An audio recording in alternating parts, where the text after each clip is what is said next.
Today we're going to be doing something a little bit shorter than we normally do because it is New Year's Eve after all. Happy New Year's. Today we're going to be taking a look at this beauty right here. This is a Doomhammer 87 Shock. Doomhammer Shock 87. It is a kit. You build your own. I'm very convinced that. Oh, I'm not even convinced. I'm almost 100% positive. This is one of those mass-produced keyboards that you can buy for cheap, but it's just unbuilt. So they're relying on you to build it.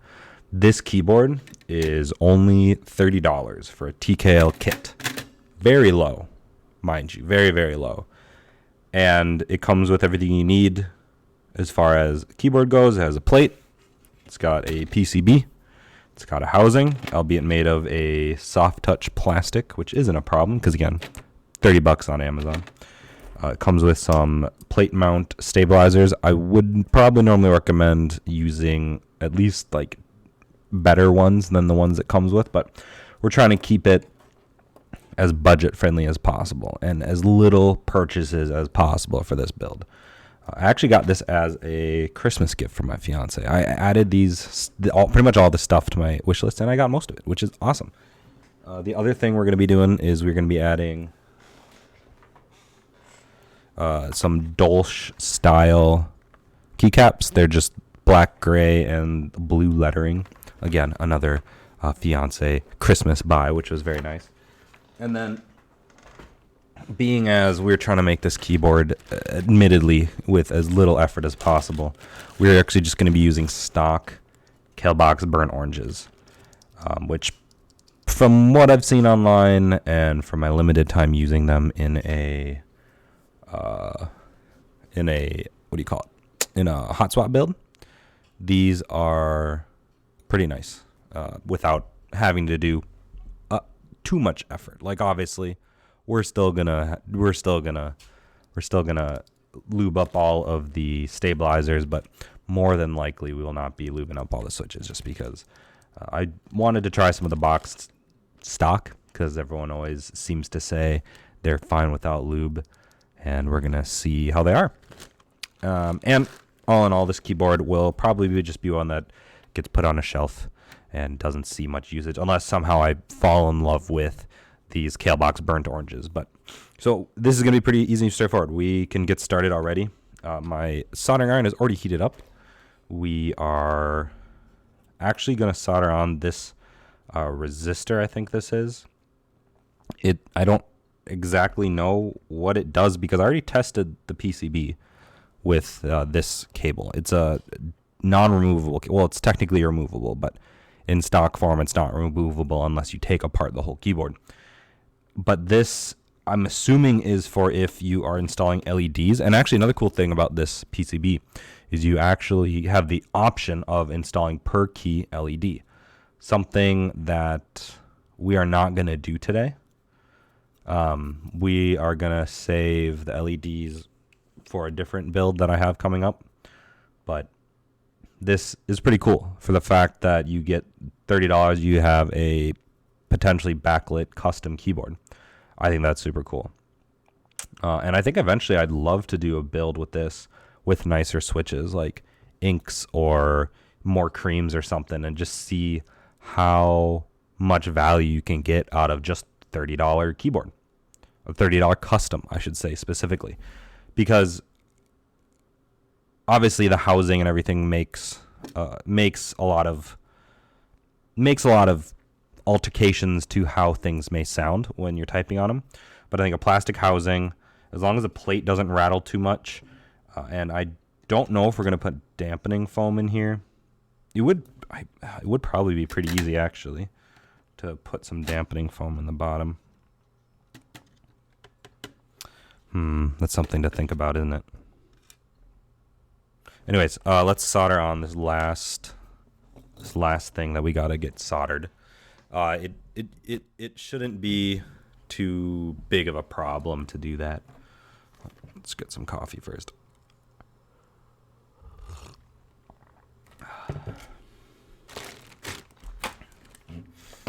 All right. Here is, oh boy. All right. So I think what I can do here is I'm fairly confident that I am just able, I think that's what this little zone is for. Okay, so this is negative. Negative is on the left. I'm fairly confident that's what this little hole is for, to bend it like that.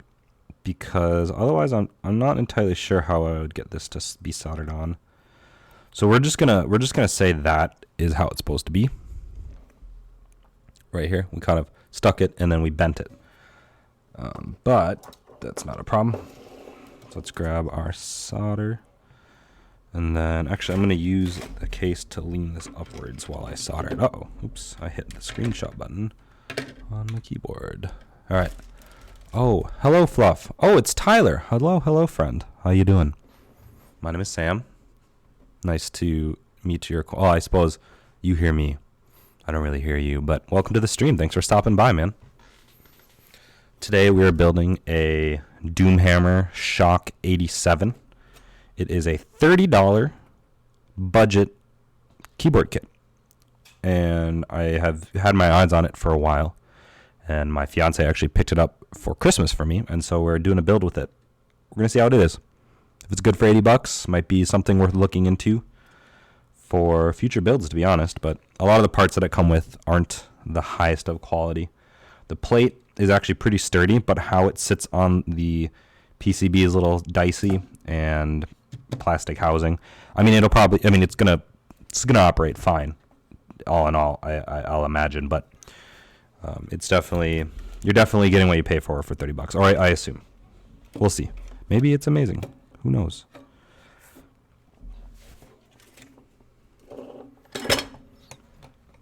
Gotta get the mouse out of the way. So, yeah, I think, so with Tyler, hold on. You're the fella on Instagram, right? The one I'm doing a build for, correct? I apologize. I am terrible with names. Yeah, I think it is. Oh yeah, no doubt. There you are. Yeah, so for your build is a little bit gonna be a little bit easier. I don't have to do any soldering.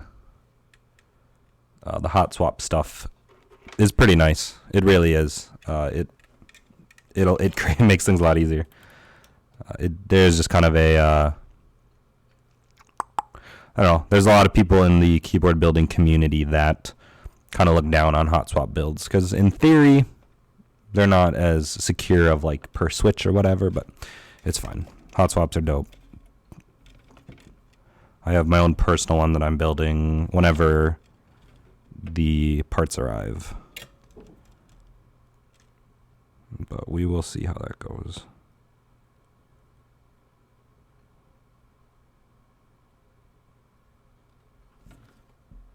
I don't want to accidentally do a little bit too much, but I actually don't even know if I need to solder this bit on because we're not doing backlit keys.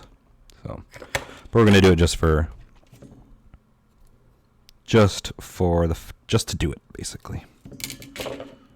Is that yellow Ergo keyboard your main board? It is. Currently, it is my main keyboard. This is called an Alice. It is a 60% split. As you can see, this design is called Alice. It's actually kind of cool. The designer of it, I think the story is he open sourced this design. So there are a ton of keyboards coming out now that use this layout. And so people can actually go find the files for this, like for the PCB inside, for the layout for these style of boards. And people can actually go, if you have like a local shop that does metalwork, they can go get one cut. But yeah, this is by far my favorite board I've built for myself. This one actually is a pretty close second just because this is the first keyboard I built. My Zlant with a 3D printed case. My buddy printed where he works. But this one, I'm looking for more Zlants. I have a listing out on Reddit, and I'm keeping my eye out for any that pop up because this actual kit doesn't get sold much anymore. So I really want to do another one with different switches. Next time this comes up for sale, I'll probably buy at least 2 of these kits, because I really like this layout and I like the design. I think it's fun. I would like to do it with other switches. Not that those are bad, but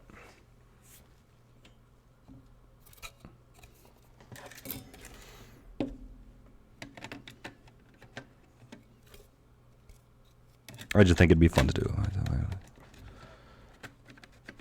I like the red and black one. The red and black one, like the full size one? The one with like the number pad and everything. The red and black one enhanced. Oh, I see. The red and black version of that one. That's the same one. It's just a different keycaps.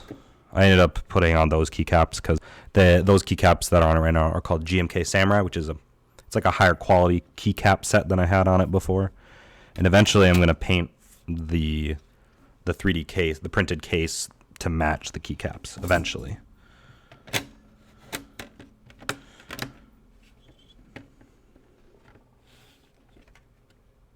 All right, so we're gonna have to pull this out in one piece.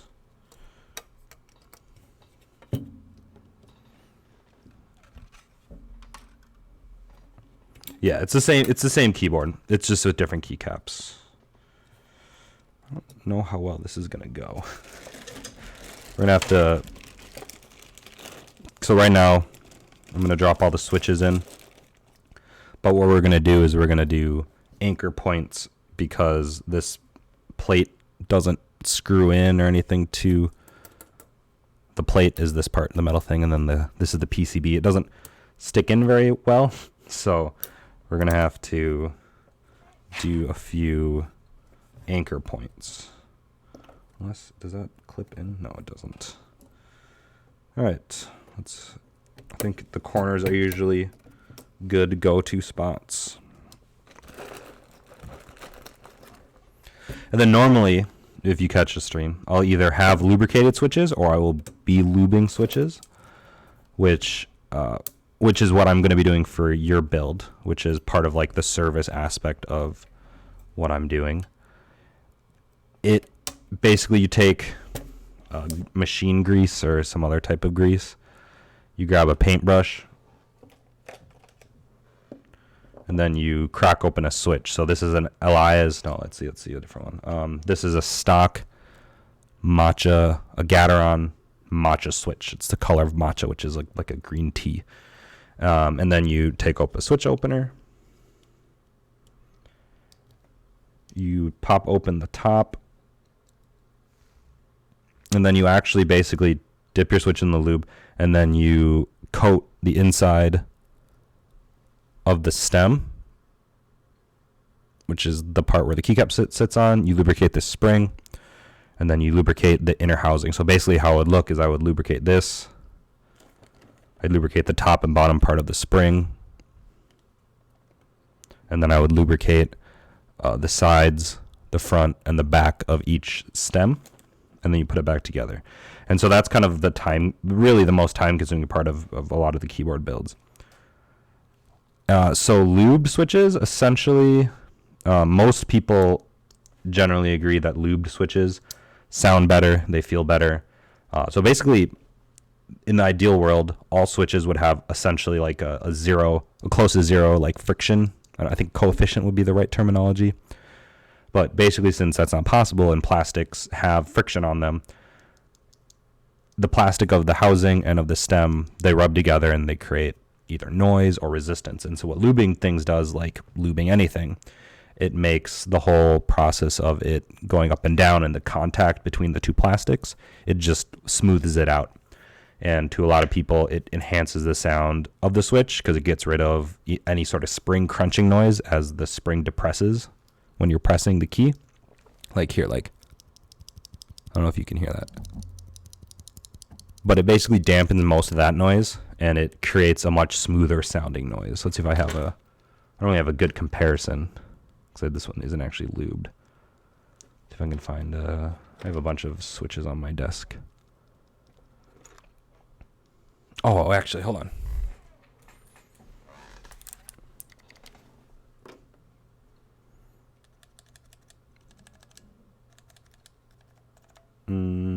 see. Do I have any of these lubed? I do. Okay. I can demonstrate.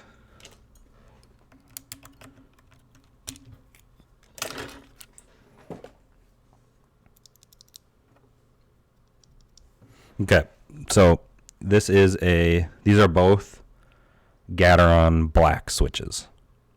Okay, so this one is a stock Gateron black switch, and this is a lubricated and filmed Gateron black switch.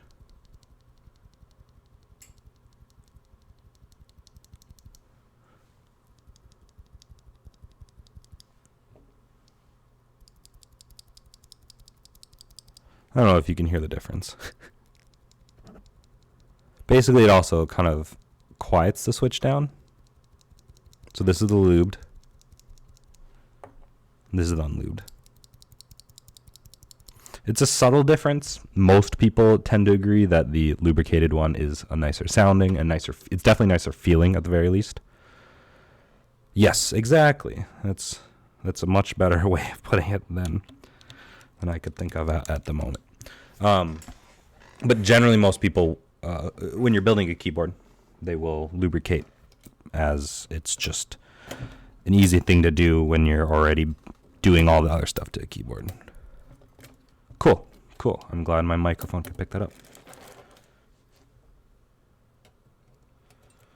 So yeah, so your switches are also going to get filmed, which, so it's like these plastic, I don't know what I'm putting up there. They're these like plastic pieces of, square pieces of plastic is the words I'm looking for. And it sits between the top part of the stem, or the bottom part of the housing, and the top part of the housing, like right in between here. And that helps eliminate any of this, not any of it, but the idea is it helps eliminate wobble of, I don't have a smaller tweezer, but it helps eliminate this wobble, like up and down of the stem and left and right. All right, man, no worries. I will still be here when you get back, more than likely.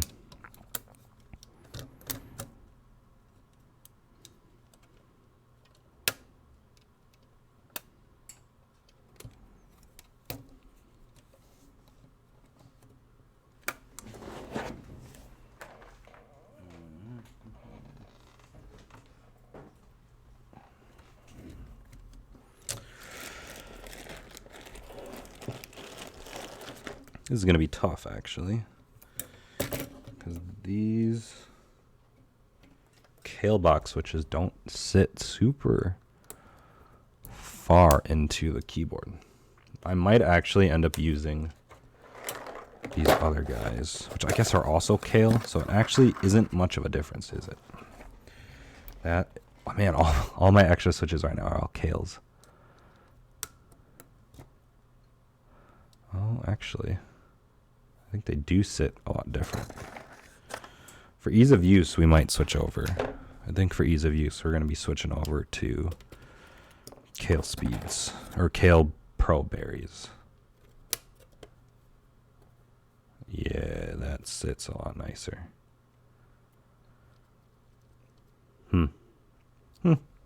Yeah, that's fine. I have extras. I have all these on hand for a reason. We will be switching over real quick. Okay. Let's pop out all the burnt oranges. Ouch. And switch over to the Kailh berries, which I'm kind of little bummed, I guess. Oh man, should we just keep using? Should we just stick it out and use the Kailh box switches?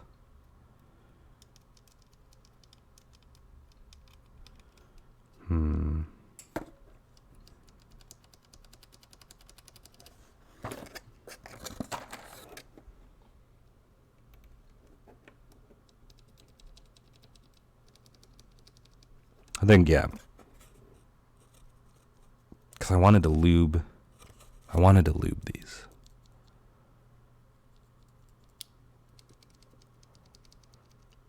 this is a tough call.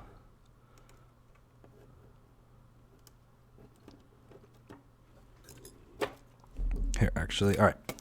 We'll do one more little test, actually. We'll see how tough it is. How tough it is to do this. Okay.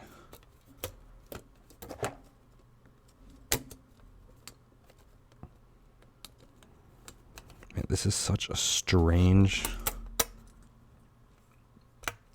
This is so strange.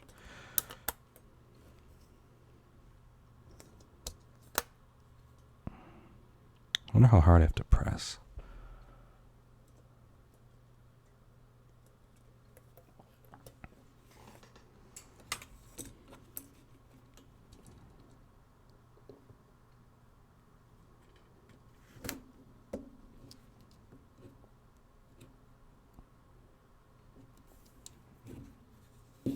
Actually, maybe if I don't do the direct corners as my first switches. Okay, actually, I don't think this is going to be too bad. And we can continue with the burnt oranges. Yeah, we just got to get a few of them in. And once we get kind of a framework, I think this will all go very smoothly. But we just have to get all the framing in first. Let's get the space bar in. And then get the other corner in over here. Why is it so far off?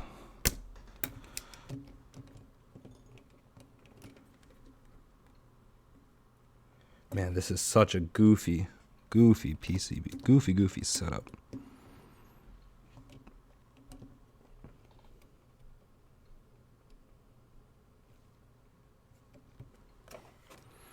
All right, we're going to actually have to solder one of these in right away.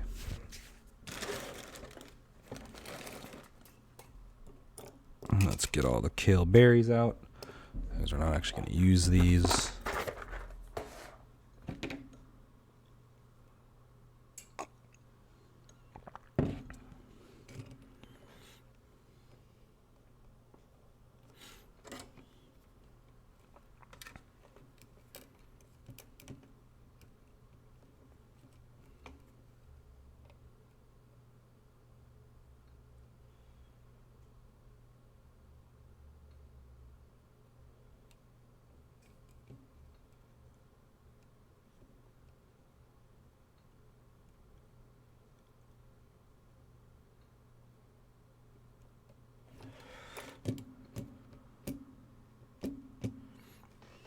I guess we'll get the corners in. I think that would probably be the best play.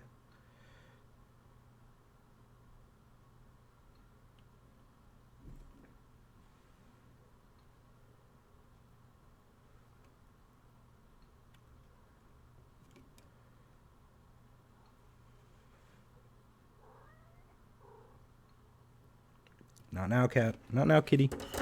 I'm sorry, kitty. It's not a good time. I know. Very frustrating. Can't get your pets right away. Very frustrating indeed.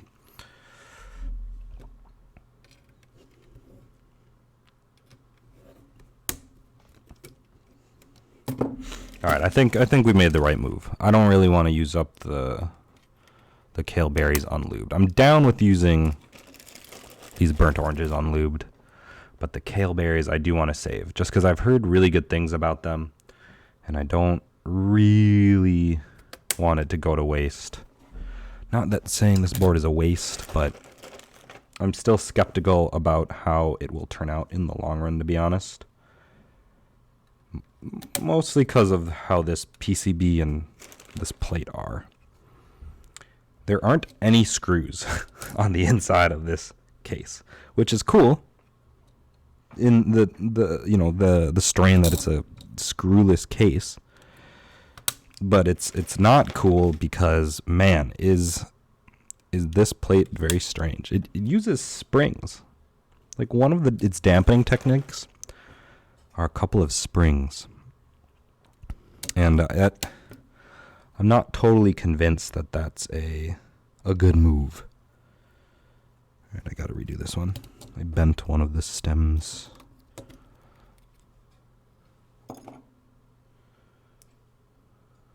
I actually don't know where my proper tweezers are, so we're gonna be using my pliers for the wait, what? Kailh, what?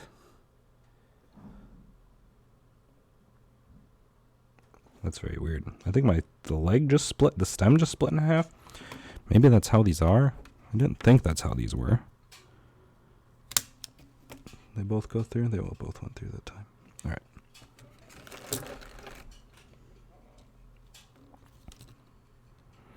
Once I got the two over here soldered, the three over there soldered in it, it's not too bad actually. It's feeling sturdier.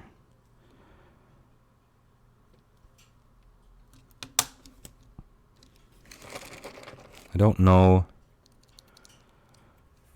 Like without trying to, it's cool to see that these colors are similar at least.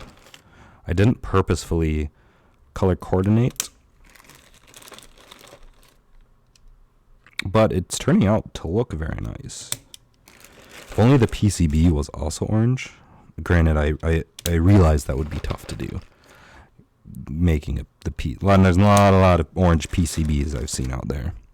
Hello, Fluff, or Zach. Welcome back. Or Tyler, sorry. I don't know where I got Zach from.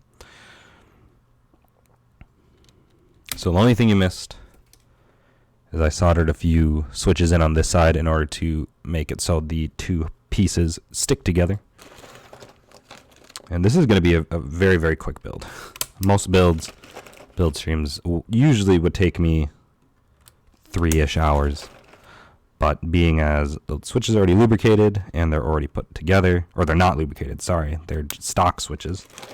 And I've already tested the PCB.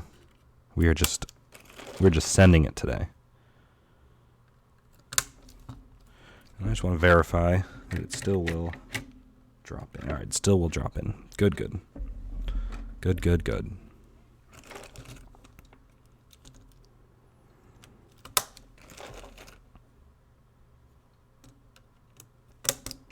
I don't expect this to be a really nice sounding keyboard. It'll definitely click. I mean, it'll clack for sure, as most keyboards do. But the switches actually don't sound too bad for being stock switches. So the Kailh box switch hype at least is still somewhat valid in my mind. They do seem to be a lot smoother sounding than a lot of cherry style switches are. Stock at least.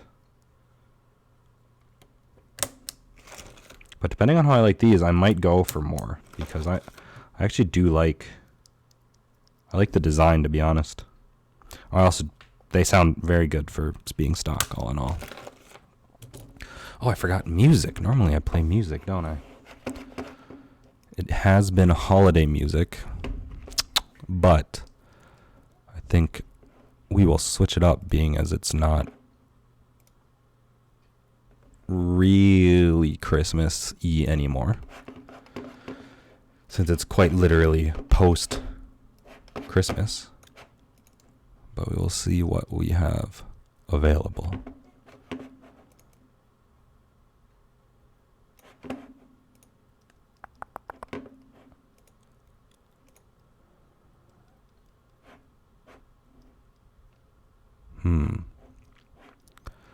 I'm not convinced that all of these are truly royalty free, but it's the best I have currently.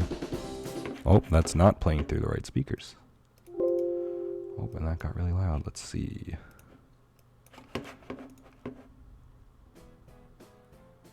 Sure. I like happy music. This claims it's happy. All right.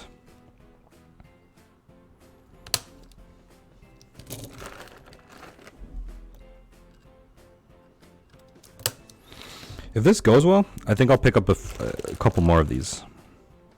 because I would like to do one of these all out. Get a nice keycap set, get some GMK keycap set, make it backlit LEDs, get some nicer switches, and really do one up and see like how far you can take a $30 board. Because most kits are much more expensive. Most kits are in the upwards of, for a TKL, I think would start at like 80, depending on what kind of kit. You can get a bare bones kit for I think $60 from GMMK. That's still definitely one of my more recommended. Like if you want to get into the world of more custom keyboards, but you don't want to spend a lot, or you don't want to have to commission or deal with any of that sort of thing, the GMMK set's pretty good. It's $60 for a full size, for a 60% for a TKL. I mean, the best bang for your buck by far is the full size. But the normal ones aren't too bad. $60, get yourself pretty much any switches, depending on if you're doing a full size TKL or 60. If you're doing a 60 from GMMK, you could definitely splurge. You could definitely splurge on your switches, because if you're trying to keep it under like 120, that's what, $40 for switches, for 60 switches. You can find some good stuff for that price, because it's not that bad. $60. You can get a solid setup for that. But the drawback with GMMK is it's in a more open platform board, so it doesn't have as nice of a sound, in my opinion. But you can have to make them sound okay. But you really can't beat a $60 full size, especially for those few people that I've built those for. You know, I did explain to them that you get better quality in a 60% in like the $150 price range than this full size. But the people that I built this full sizes for, they needed the number pad, and because they work in an office environment and they deal with numbers, and so having the number pad is very vital, and doing a full size custom can get very expensive. The kits aren't actually that more expensive than other kits. It's really the fact that you're buying like 104 switches, which can add up, especially if you have switches that are like $1 a switch. Then that definitely starts adding up. You're looking at $100 just for switches, which is why the 60% platform. How easy will my build be? Your build will be pretty straightforward.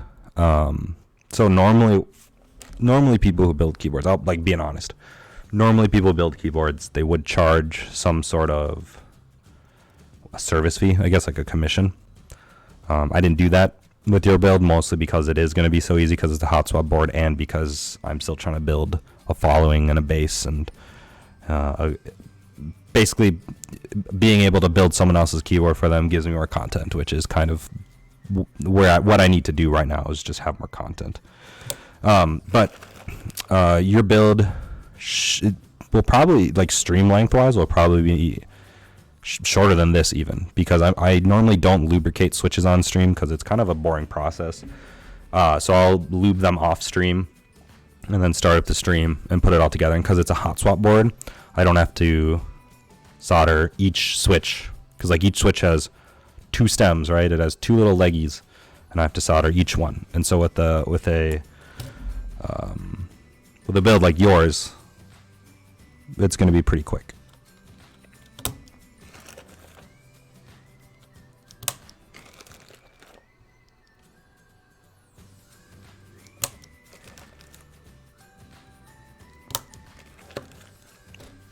Honestly, in the future, if you wanted to look into building on, there's a lot of good resources on it. But kind of the big thing that I'm providing for you, I guess, would be lubricating all of your switches. I'm going to be tuning your stabilizers, so a lot of the rattle that you'd get in in a board, like a stock board, are going to be the stabilizers, and you put stabilizers on wider keys. So there's going to be one of these on your keyboard. There's going to be one on your backspace, your shift, your enter, your space bar, and your left shift. And that's another thing that I'll be doing, is I'm going to be taking a similar thing to with the switches. You lubricate the moving part right here that stabilizes each of the longer keys.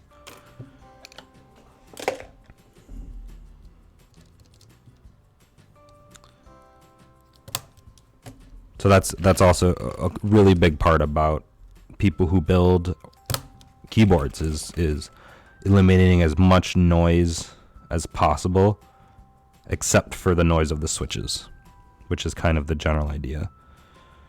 Which is why building a keyboard is generally what people do to strive for that. Either you do a hot swap setup where you can pull out each switch by yourself and open them up and like lubricate them all, or you have someone else build it for you. But for you, what'll be cool is, because I set you up with a hot swap setup.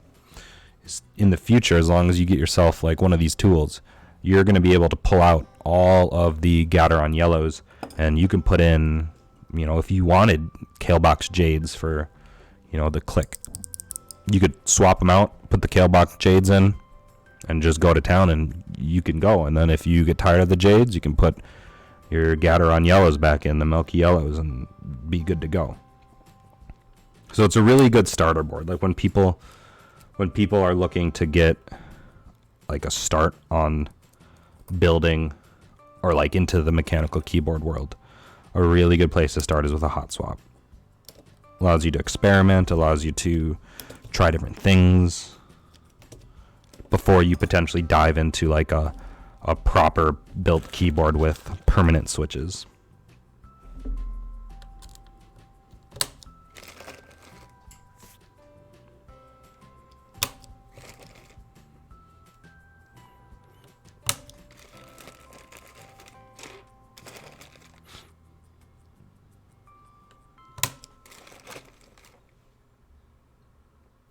And then another thing I'll be doing for your keyboard is I will be doing what's known as Band-Aid modding.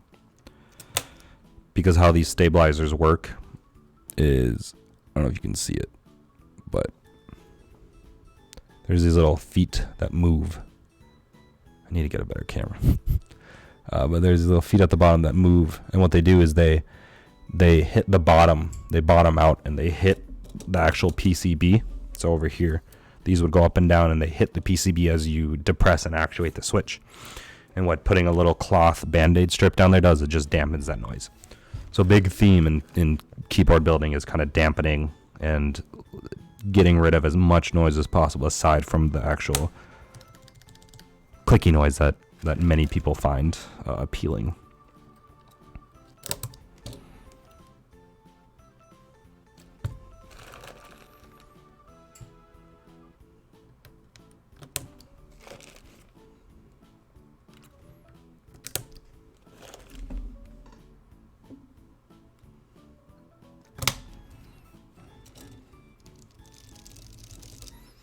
Okay, so then that's what we're going to be doing next. So I have put all of the switches in that I can currently, because in order to insert these guys, which are the stabilizers, they have to go in before the keyboard, before I solder in the switches, otherwise they're not going to work. So we're going to put this aside for now, and we're going to be actually modifying all of these. I got to make sure I have all of them, because there's 4 short ones. Ooh, yikes. Why do I only have... Oh, here's one. Oh, they're all here. All right. So.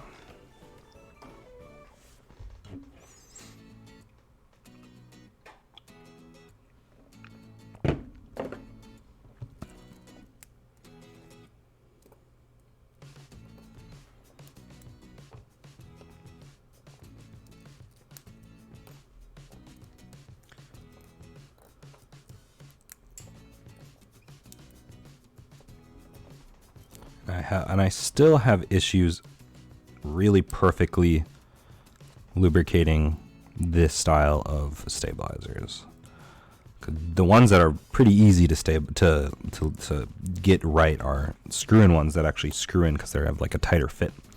These just clip in as opposed to using any sort of hardware. So these I find to be a little bit tougher to tune properly to get to eliminate the rattle, but we will do our best on these. And then what you do is you cut off the little legs at the bottom.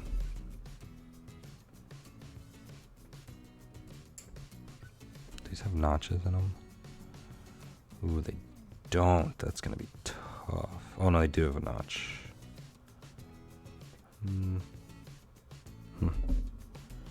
That's okay.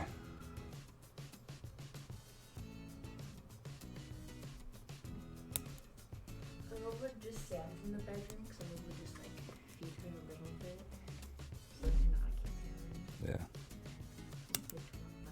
I'm building the keyboard you got me. Yeah. I don't care. It's up to you. He's building the cheap keyboard? Yeah. I think it's kind of cool how cheap it is. Yeah. Yeah. I'm excited to see how it turns out. Because I'm not... Just because, I mean, it's so much cheaper than anything else out. Which is just kind of crazy. It's only $30. But I probably will buy another one eventually. Because I want to do... Like, this one is kind of like the budget version. I would like to do one where, like, I get much nicer switches and keycaps, but still keep the cheap core. Trying to make, like, a crappy used car really nice. So I guess all of my cars, basically. I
don't know how good these stabilizers are going to be.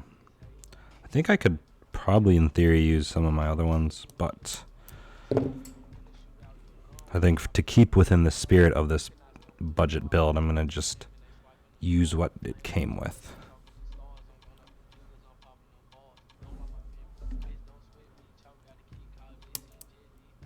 Because I want to experience the Doomhammer 87 and as close of the budget mindset as possible.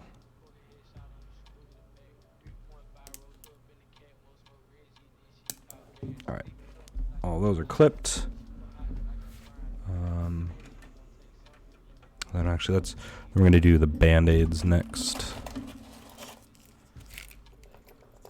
just so that we can lube and then go straight into the actual installing of the parts. Do you know where my orange scissors are?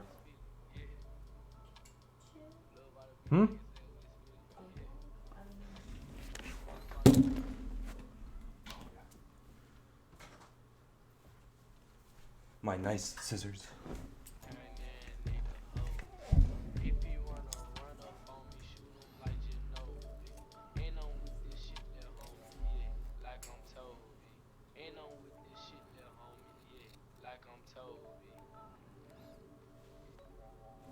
I do have to find my tweezers. Should be around here somewhere. Does it work? I think my black ones are somewhere around here. Those are a little bit nicer for this, but these will have to do for now.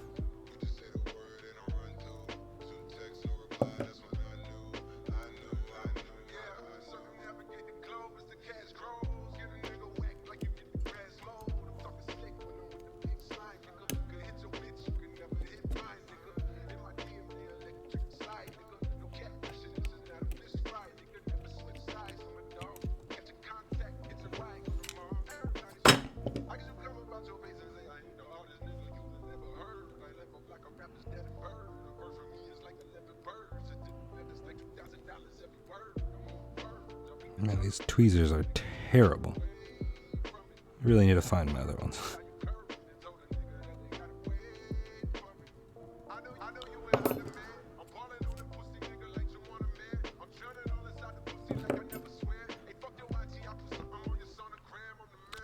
One of the issues with cats is they knock things off your desk.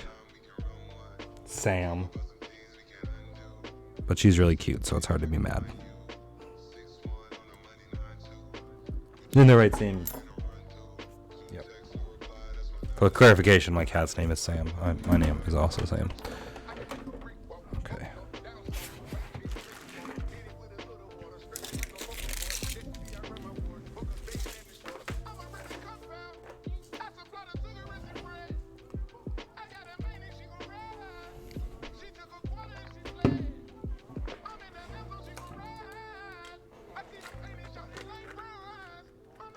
Oh.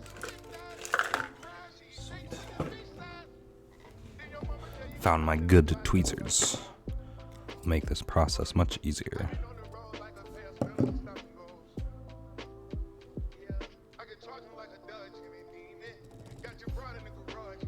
It's amazing how much quicker TKLs feel versus TKLs and 60s feel versus a full size. It's just less things to have to band-aid and less stabilizers to have to mess around with.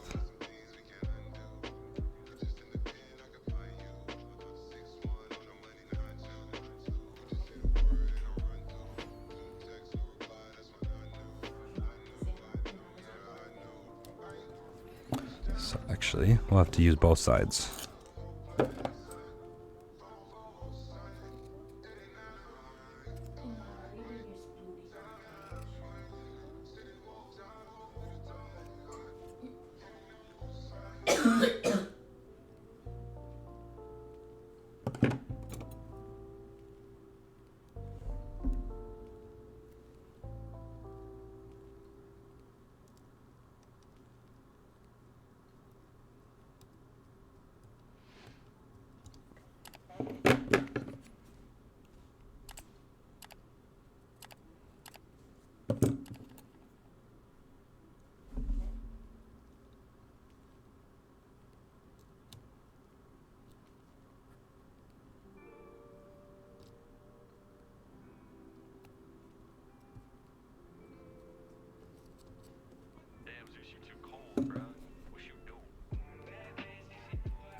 Alright.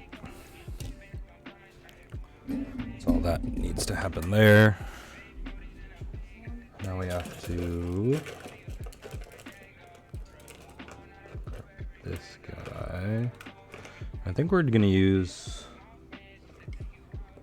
the Extreme Fluoro because I don't actually have any 205 grade 0 left. Actually, no, I do. I'll actually use that. That's gonna be a lot nicer, isn't it? A lot easier to deal with.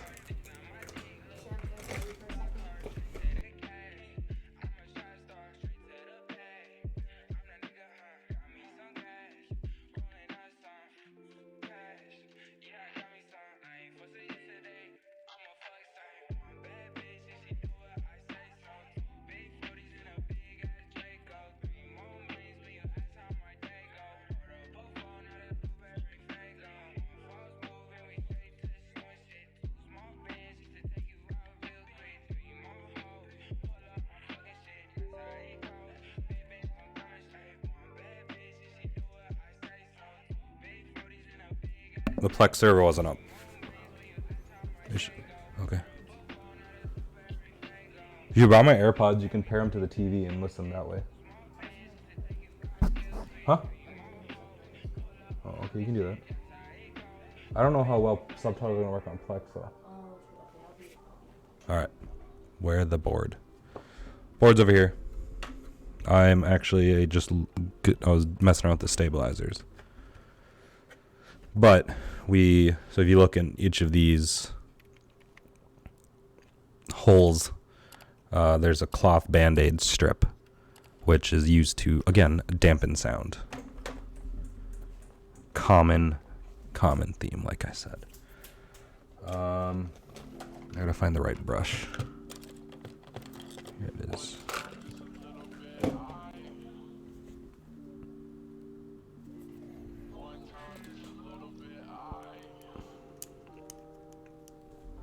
I actually have just enough left, I think, of this sort of lubricant to do this build.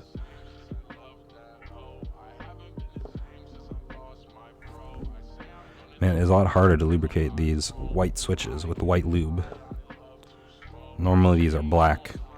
It's a lot easier to see.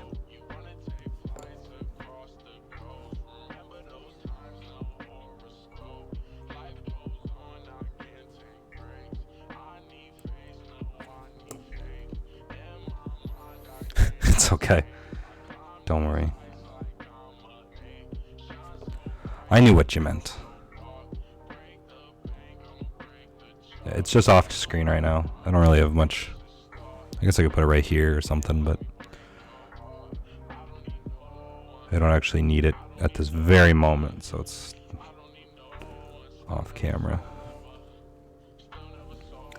Okay, I think let me see. Alright, let me just verify this. Okay.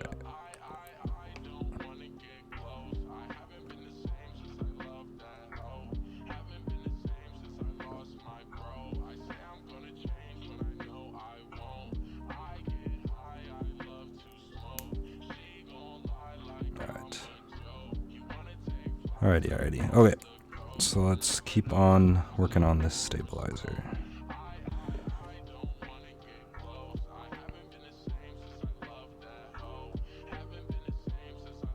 How is the music levels? It is not too loud, I hope. Might be too loud, just based on my end.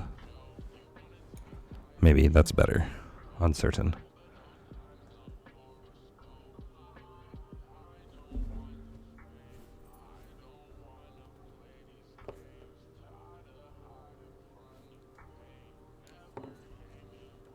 Great. Oh, good.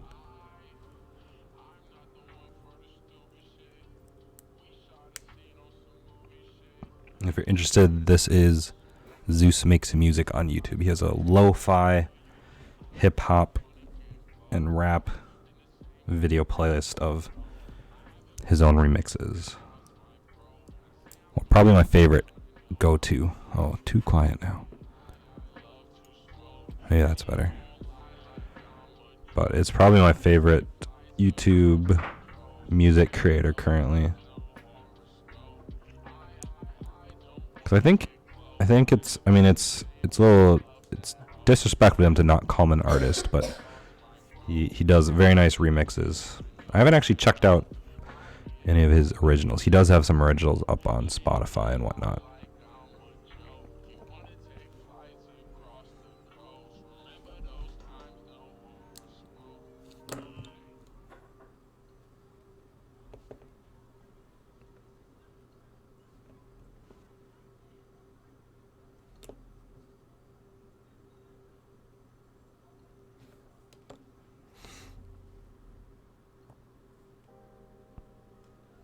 It's going to be interesting how these turn out, because I'm not confident they're going to be the greatest.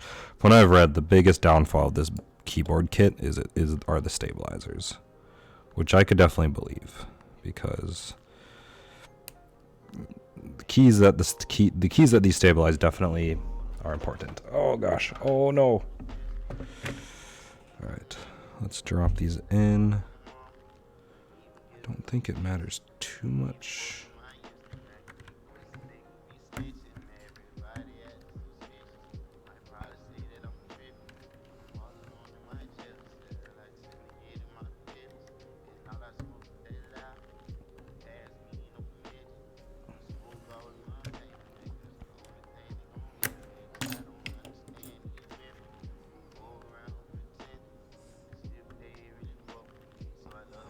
Seems a little tight.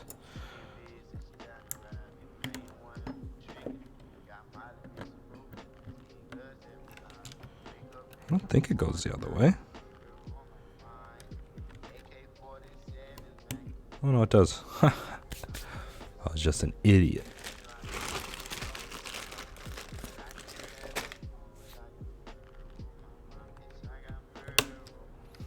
See how this sounds.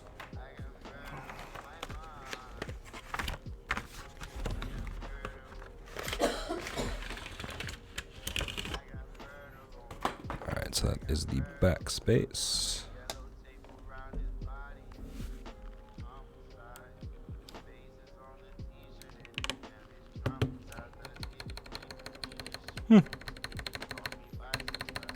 Sounds pretty good.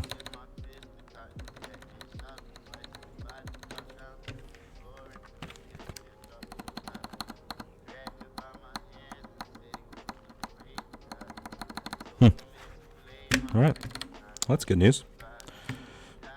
No, I was afraid that was gonna sound a lot worse. Nice. All right, let's put this back.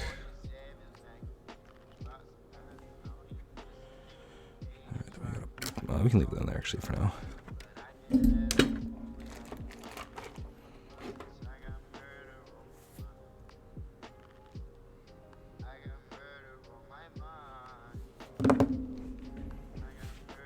Okay, let's keep going with these. I do have more lube coming, which is important. I do have another build for next week.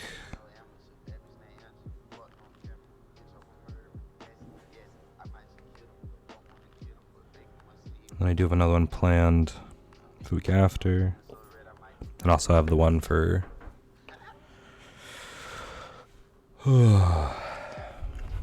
excuse me, for Tyler.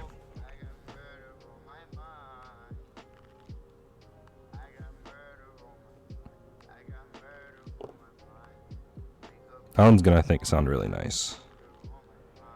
Linear switches, which is what you got. You got a linear switch, a linear yellow. And the milky Gateron switches all sound really nice. And especially in a plastic housing, I think all of it's going to come together and sound really, really, really nice.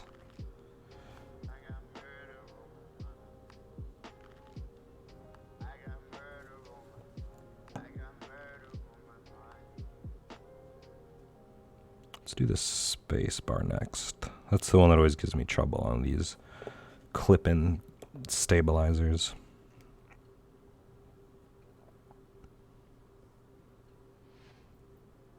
Let's see if we can get this to actually sound nice, or at least not too rattly.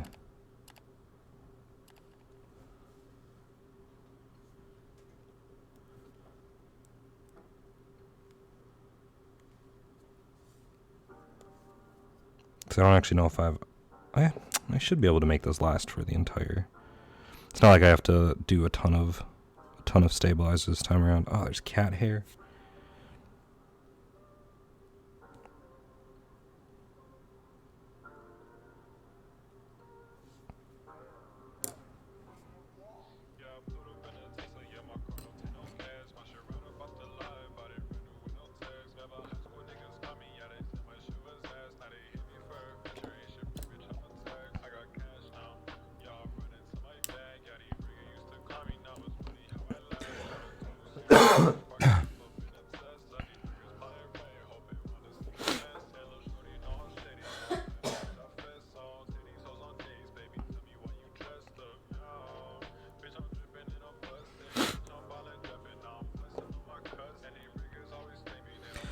I am a fan of how versatile 205 grade 0 is. A lot of times, stuff you might use, it's a good balance. Like stuff you might use for switches might be too lightweight for stabilizers, but 205 grade 0 is just thick enough that it works for stabilizers, and it's also light enough that it works for actual switches, which is really cool. I actually have a big, not a tub, but definitely a sizable container of it coming, which hopefully will last me quite a while. Because normally they sell these in pretty small quantities. Like, and this is a 2 milliliter tube. I think the tube that I got was a 20 milliliter.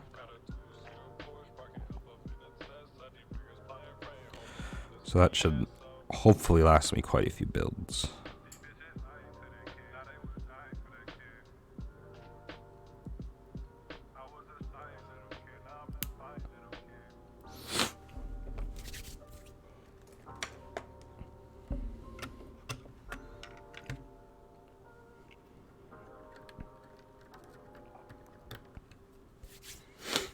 All right, moment of truth. See if this will sound at least okay. I grab this space bar. Some people flip the space bar.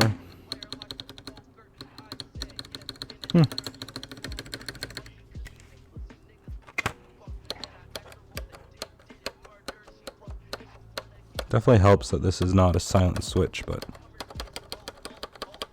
doesn't sound bad.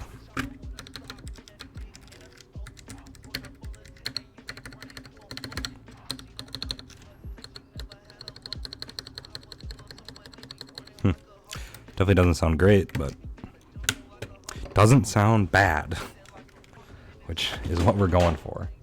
Mediocrity.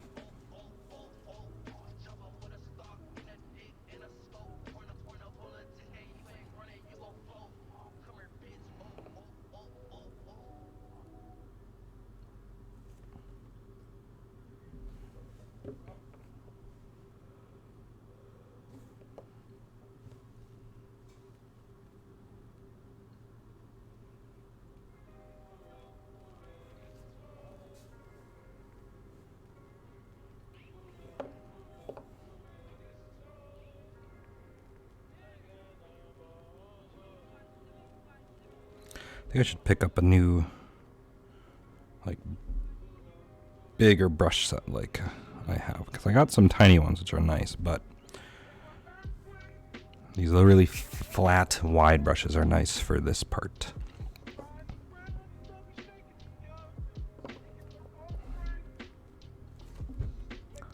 I don't know if it's going to be worth my time lubricating the right shift, because I don't think I ever press right shift.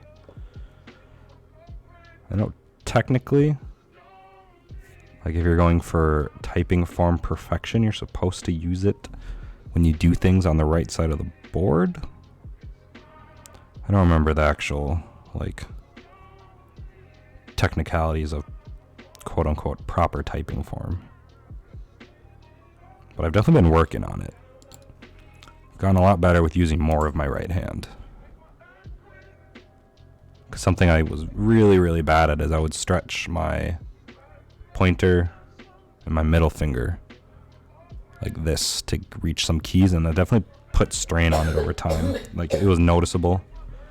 Like, those were specifically the fingers that hurt after long typing sessions. So a big factor in my rehabilitation of my typing has been this Alice keyboard, because of how it's split.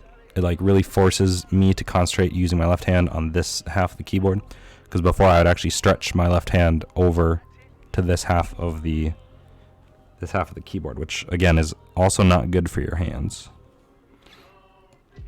Really, QWERTY as a layout isn't the greatest.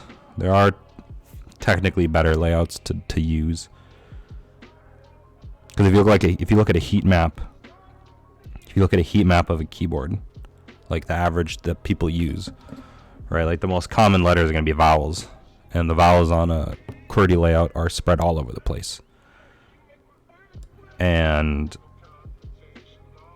Dvorak actually puts like the most common used letters on home row, which is helpful because then you don't actually have to move as much. So there's like some stat where you do so many miles of finger movement on QWERTY and it just plummets the amount of travel your fingers have to do on Dvorak. But it is such a drastic change, and it's not like there's laptops that have Dvorak layouts, and then you'd have to get to the point where you can touch type with Dvorak before you can like go to other places, and all you have to do is change the setting of your keyboard.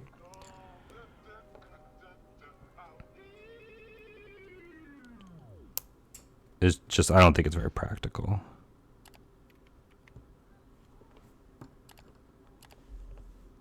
I tried for about a day. I know that's not very long.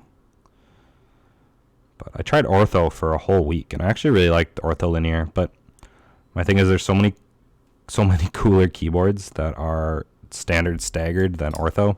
And that is changing actually as the market gets bigger. There's more of a demand for all keyboards. So by that thought process, there's more ortholinears, but there's just way more cool keyboards that are staggered. So that's honestly more or less why I stuck and I gave up on ortho and I traded my ortho away.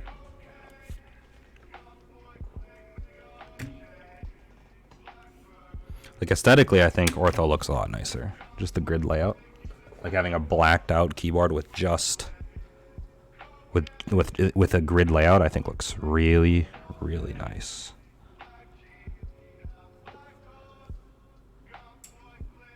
There's one called the Av, I think it was called. And it was an ortholinear layout that was inspired by like old timey computer and like sci-fi battle stations, where it has like the ortholinear layout here, but then it has like a little angled platform for like an encoder, a rotary encoder, and just a couple other cool little things. And it was definitely looked unique, and it was nice to see kind of like a high-end group buy go on for a keyboard.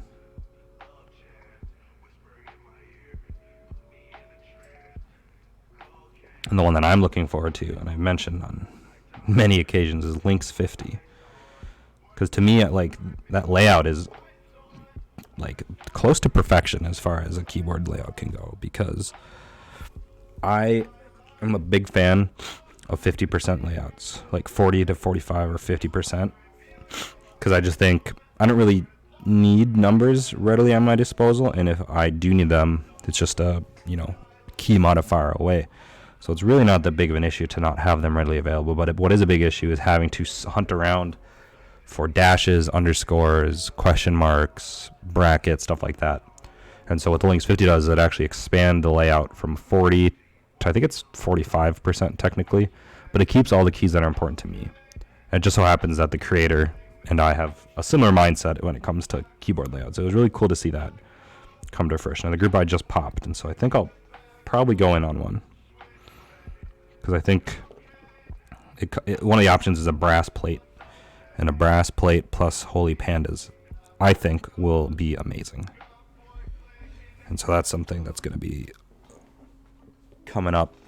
And I don't actually know when the estimated ship date is supposed to be. I don't think it's sometime in 2020, but I don't know the specifics. I should probably take a look at that group buy page on Reddit or Geekhack to just verify everything. But another reason I want to support the guy is because if these are successful, he also has a Lynx, I think 60 or 65 in the works, and then a Lynx like 75 or something in the works. And I think that was really cool because I really like his design aesthetics, design philosophy. I don't know what the right term is, but either way, I think it looks really nice, and it's really cool to see like a full set. So I don't know if that's been done really, where it's the same keyboard. Well, spanning like a 40% all the way to like a TKL almost 75%. And it's getting like its own custom PCB made. They're going all out, which is super amazing to see for such a small form factor board, which I know isn't appealing to everybody. But I just really like desk space. Like, I honestly would love a Alice style in a 40% form.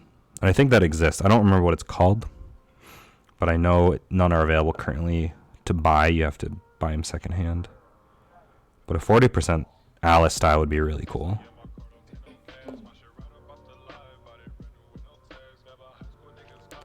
Actually, I think I'd like a line. I'd like 40% Alice style. I'd like a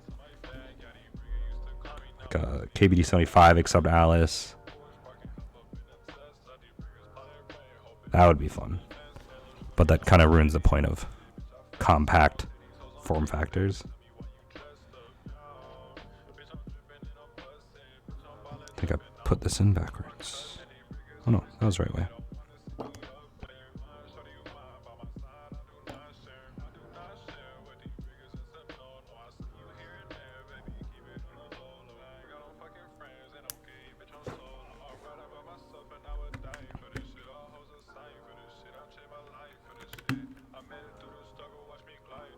Then the last one.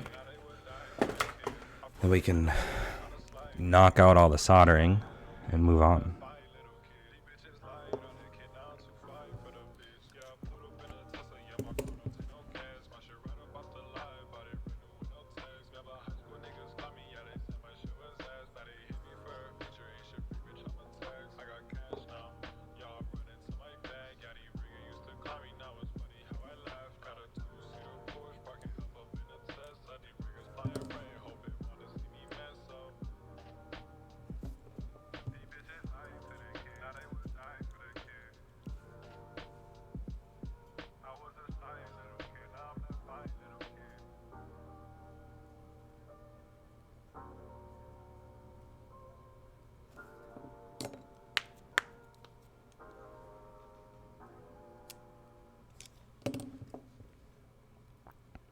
Oh man, I got plenty left over. I was concerned I was going to run out. We'll do a extra good job on this last one. Because it is left. Never mind, it's right shift. It doesn't matter. I was thinking it was enter. But I guess we don't have to worry about it. I mean, I'm still going to lubricate it properly because I might as well.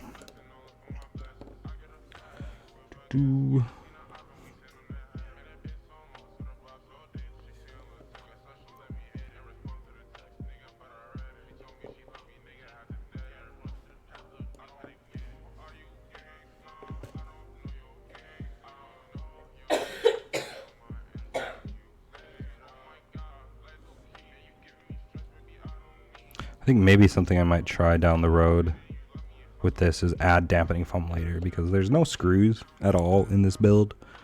So taking it apart is pretty easy. So I think when I have more case foam, I think throwing a layer of dampening foam in here will just make it sound even better.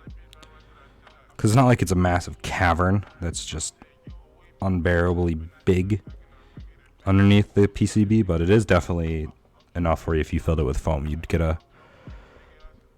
probably a different sounding result. But that's definitely for another day because I don't have the foam.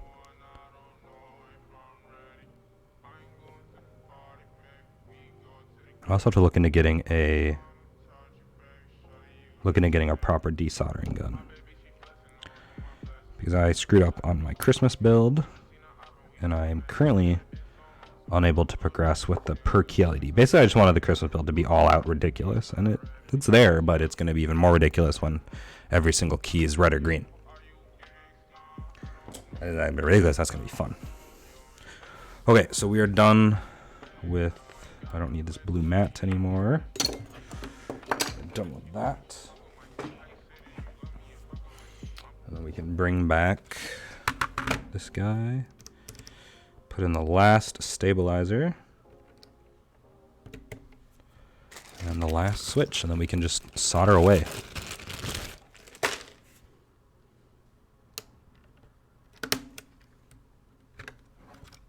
Oh, come on. I do have to be careful not to break any of this, because unlike metal builds, all this is plastic, and plastic tabs and whatnot are kind of spooky. I don't want to break anything.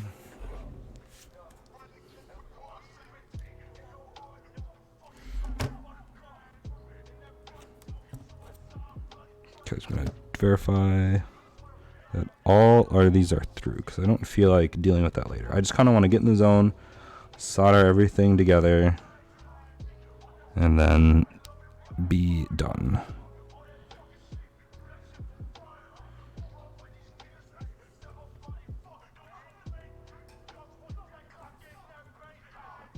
Nope, that's not one.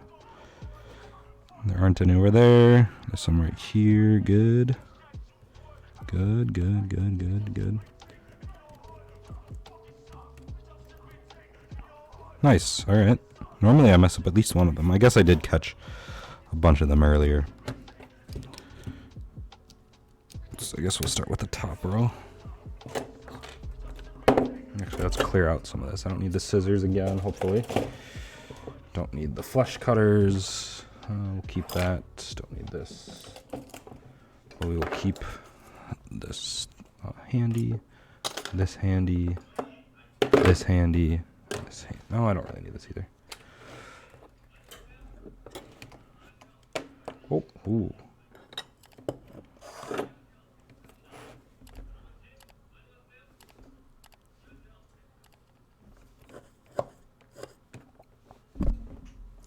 I'm gonna need to get more, I forgot what that's called.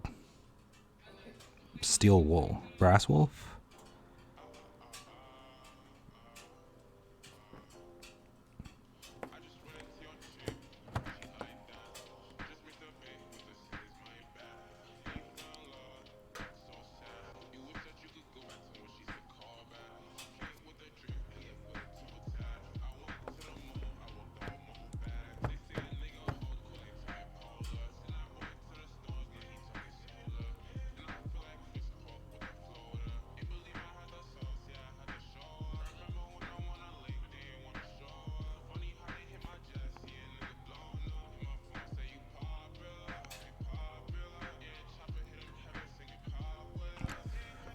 Really got to get a desk fan to clear out all this smoke.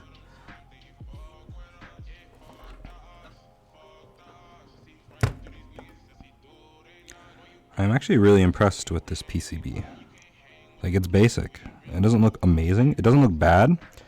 And it has the option for per key LED, which I'm sure they could have cut cost even more if they omitted that. But the fact that it's an option is very cool.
I can definitely see myself picking up more of these.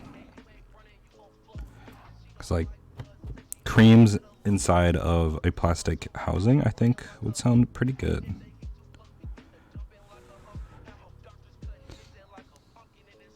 I think most linears obviously do.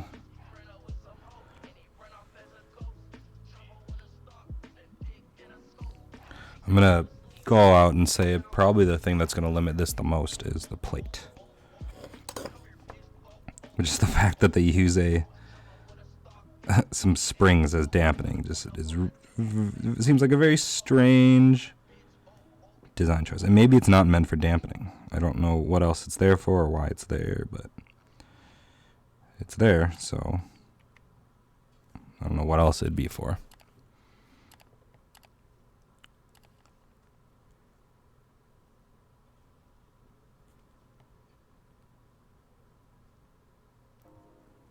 But in theory, if you can make this sound nice enough, you could have a very, very pleasant typing experience.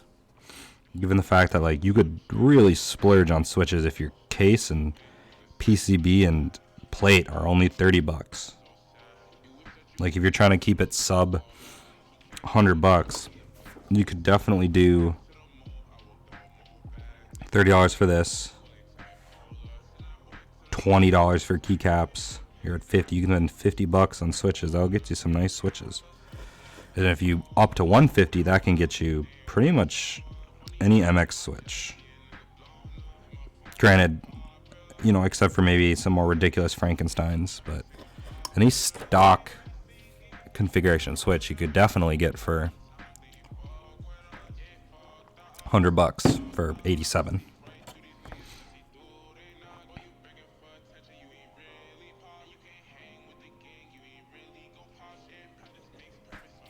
Get some inks or something, really splurge.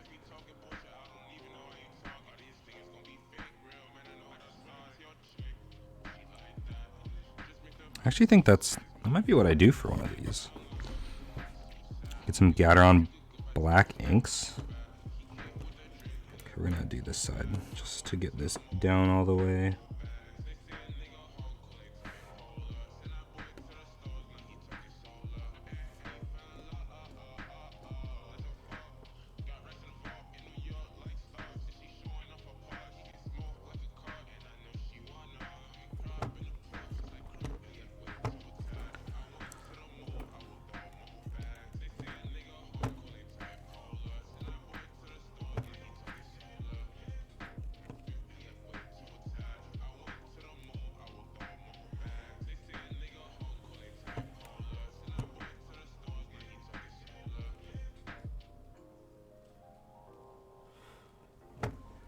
It's not the prettiest looking solders, but these don't stick through very far.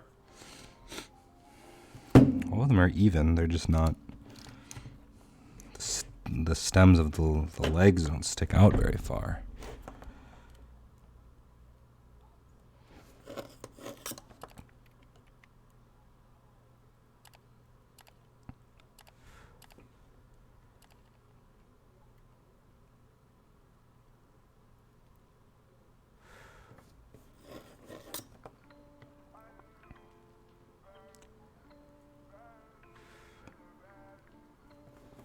Row 1 done.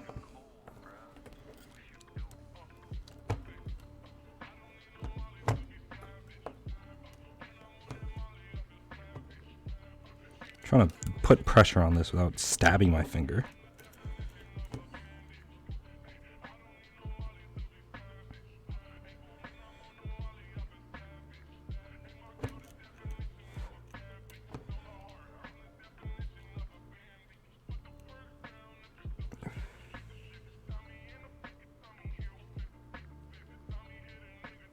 Alright.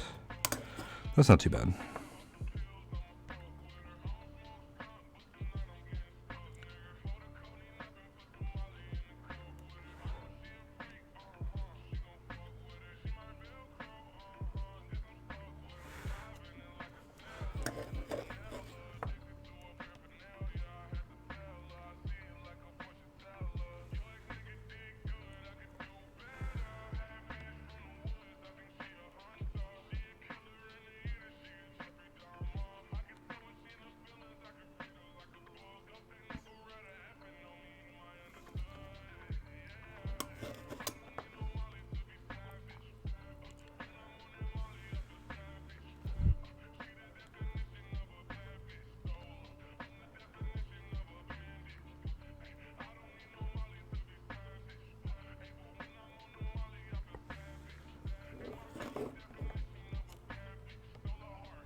Yep, now I'm soldering all of the switches. And this part is admittedly pretty boring, but I actually do kind of enjoy the process. You kind of get into a zone, and it's just easy repetition. These switches do have seemingly shorter stems, and so it is a little bit more annoying to do, but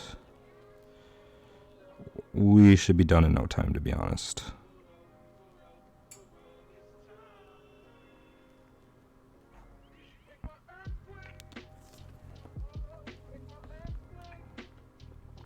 So this is the part that you're able to skip if you have a hot swap build.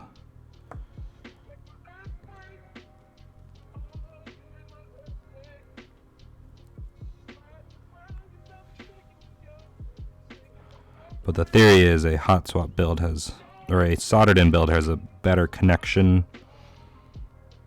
inherently is more durable as it's one less moving part, whereas on a hot swap board, how they hot swap is essentially they have a little bracket that connects each pair of sockets for each switch and just permanently connects them to each other. The sockets directly to each other, and that just allows for the stems to go in and essentially get plugged in, like literally just like a socket, like an outlet on a wall, and it works. But the most popular sockets to make hot swaps keyboards are Kailh sockets, and they actually are rated, I think, for 50 switches, like 50 inserts and pull out and everything. Oh, hello, Existentially Yours. Hello, hello. We're doing the budget build because I missed yesterday. And yeah, it is New Year's. I'm hoping to be done here. Let's see how long in the next 30 minutes or so. Probably 45 because I do want to do some testing of the keyboard once it's all done.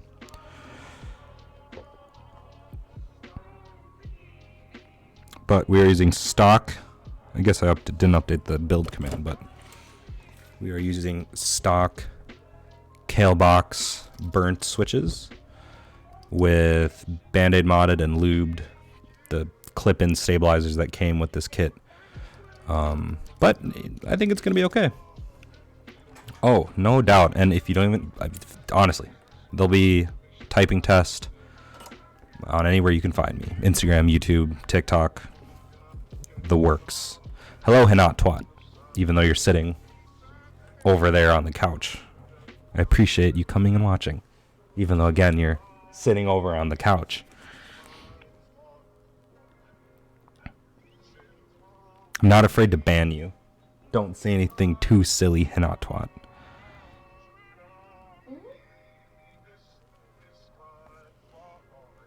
That is Hinat Twat is my fiance. I just doxed her. What? What does doxed mean? It's a joke. Doxing is like short for documents. So like doxing on the internet is like where you like, so the other guy in chat, Existentially Yours, he's one of my like internet keyboard acquaintances. If I for some reason had a grudge against him, I could try and dox him. Where like I find out his personal address, his phone number, where or I guess where he lives. That was redundant, and then I leak it on the internet in order for people to harass him. A lot of streamers get doxed. A lot of YouTubers get doxed. Yeah, probably same for me too.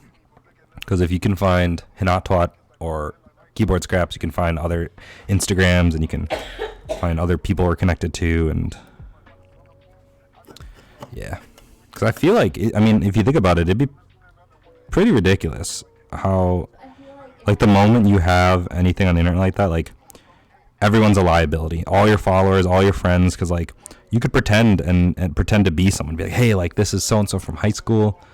Like, do you have, Keyboard Scraps, Sam Kim's phone number or where he lives now? Because I'm trying to send him a gift or something, like, I know that, Laura. That's why it was a joke. I wasn't. Oh, you said my name? I'm not gonna dox you. You just said my actual name, not that. That's fine. Oh my goodness. Oh my goodness, indeed.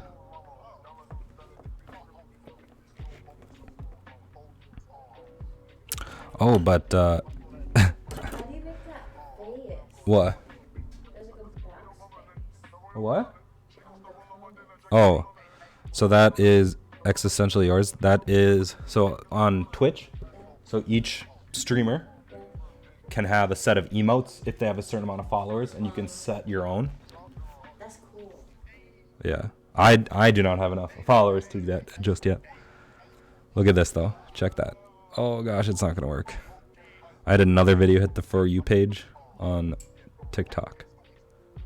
Oh gosh, I think I turned off autofocusing, but we're at like 7.6 thousand. It's wild. Hey, TikTok's the wave. You should make a TikTok for your cat. Hinata would do gangbusters on TikTok. She would. I don't know where she is right now.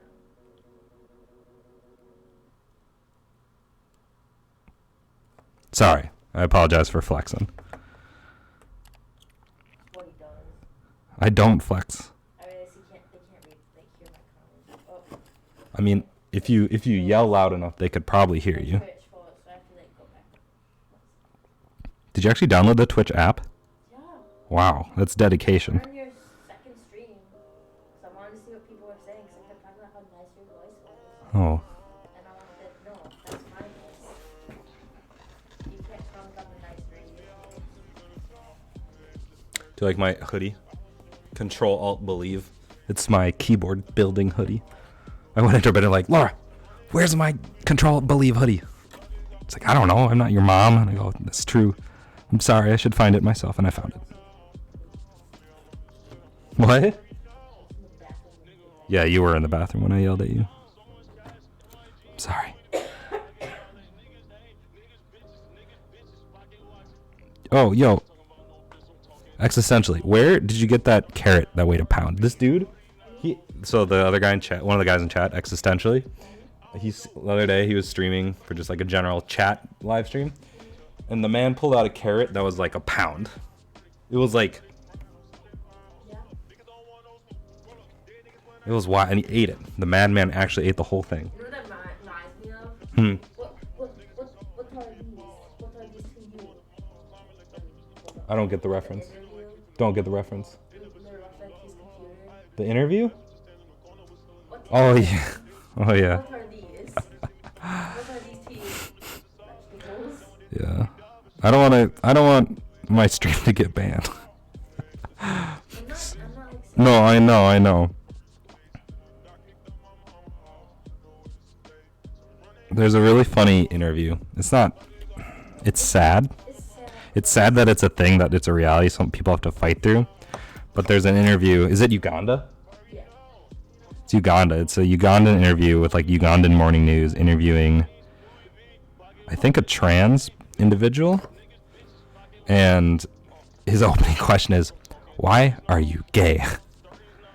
And then she goes, I'm not gay. And then so basically the interview then goes to, who is gay?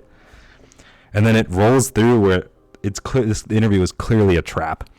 The camera pans out. There's another chair. A pastor or a priest comes in armed with a Bible and a bag of vegetables. And he goes, what are these vegetables to you? And he insinuates that it is unholy that they use these vegetables for intercourse, where there is no proof of any of this. And the person's like, these are vegetables. We eat vegetables. And the pastor or priest or whatever clearly isn't there in good faith. He grabs one during his interview and he's like yelling and evangelizing and just chomping down on the carrot. And I'm just like, what is happening in this interview?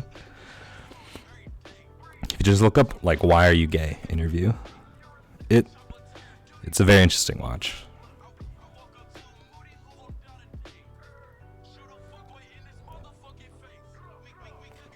I got it from my brother, but dang. What kind of grocery store has pound carrots? Whole Foods. Get it? Because it's a big food. Whole food. Huh.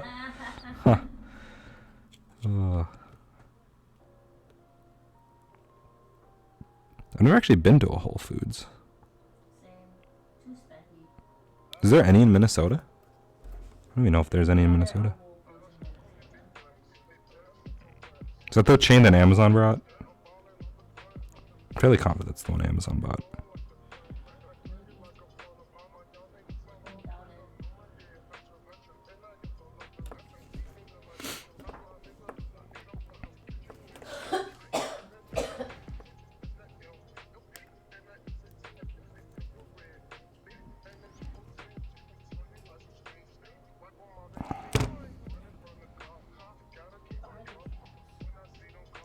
Oh, they're probably eating. Didn't you feed them?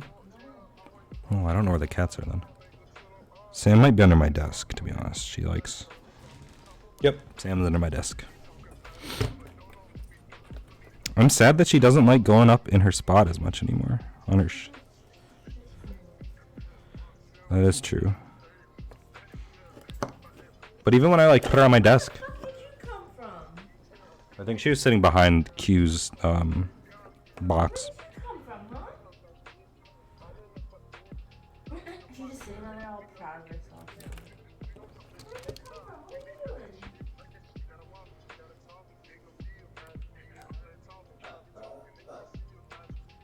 That's gross. Can you get me some wine? Can you say it nicer? Please, can you get me some wine, please? My nails are wet. Okay, I don't know what that has anything to do with you pouring wine. My nails are wet. What does nails being wet have to do with you? I can't do stuff right now. You could pour a bottle of wine. Smudge. Oh my I gosh. can't grab a glass. You can definitely grab a glass. Do you want me to smudge my nails? Do you grab things with your fingernails? No, but there's in case something like hits it or something. Oh my gosh. You don't need wine while you're streaming. Isn't that frowned upon? No. I'm of legal age. Well above legal age to drink. As long as it's legal in the state you're doing it in, you can do it. I'll take my White Claw from the fridge. Oh my god, that's too much. Oh my gosh.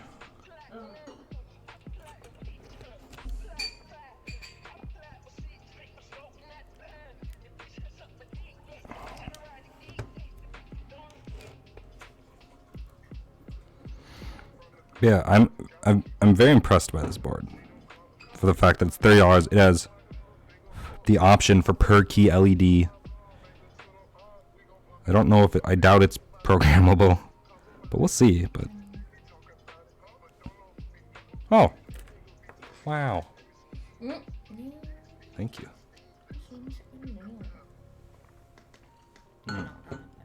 What is this one? I don't know. You don't know. You just picked it off the shelf. Yeah, it had a bear on it. Had a bear on it.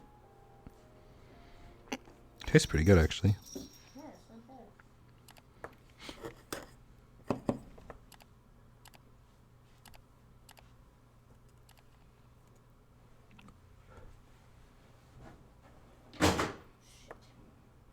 You okay? I don't know what I just knocked down. I think it was your controller. Oh, that's fine.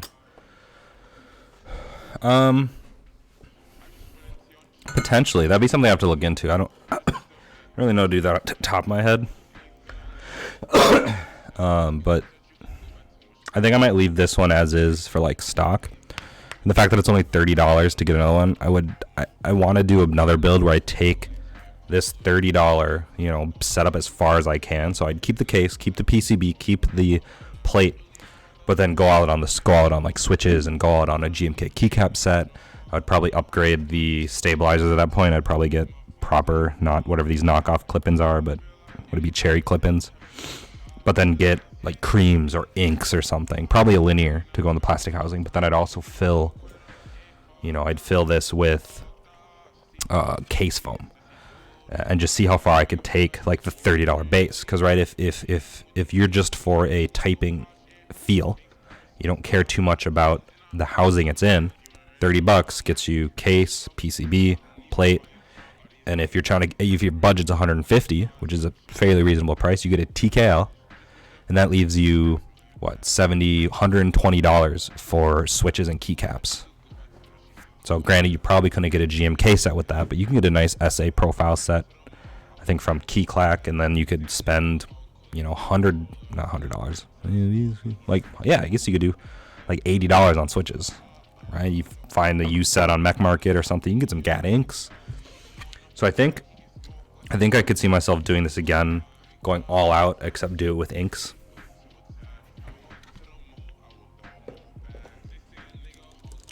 But then also part of me makes me want to do it again with the same switches, except potentially like lubricate the box, the burnt oranges, just so I have like a control, same thing, and then like the upgraded version. But fact of the matter that it's only $30 for this. Could do both, to be honest.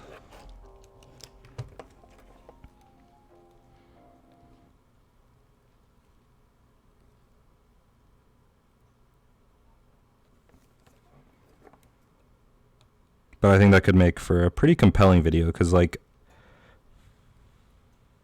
obviously there's a lot of high-end stuff, and I think you and who would have been I forgot, but someone is chatting about it in your carrot eating stream.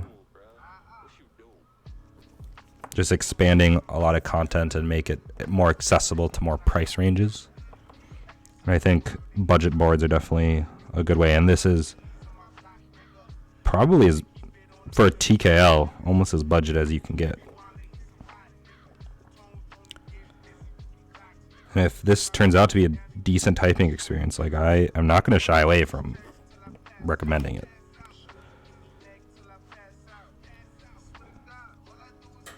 And the hardest part obviously is just having to get people to understand that like you're definitely getting what you're paying for. It's going pretty good. We are more than halfway done with soldering. I'll try and focus and speed up the process a little bit. Hey, don't tell me to shush up. Who got, you did. My fiance got me this wonderful keyboard. She does hate keyboards, but she tolerates because she likes me. Oh. And wants to support my hobbies, no matter how annoying she finds the sounds the hobby makes. Isn't that right, Hinat Twat?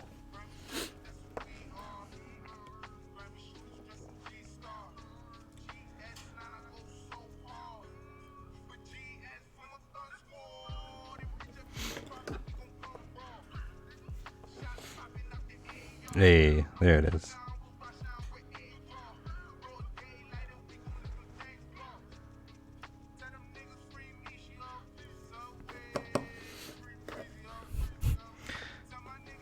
You see someone's talking with you? She just did her nails, so she might be slow response, but from my perspective, and maybe that's all I ever talks about. It's not all I ever talk about. I talk about video games too sometimes. Not as much now. It's mostly keyboards. Yeah, that's fair.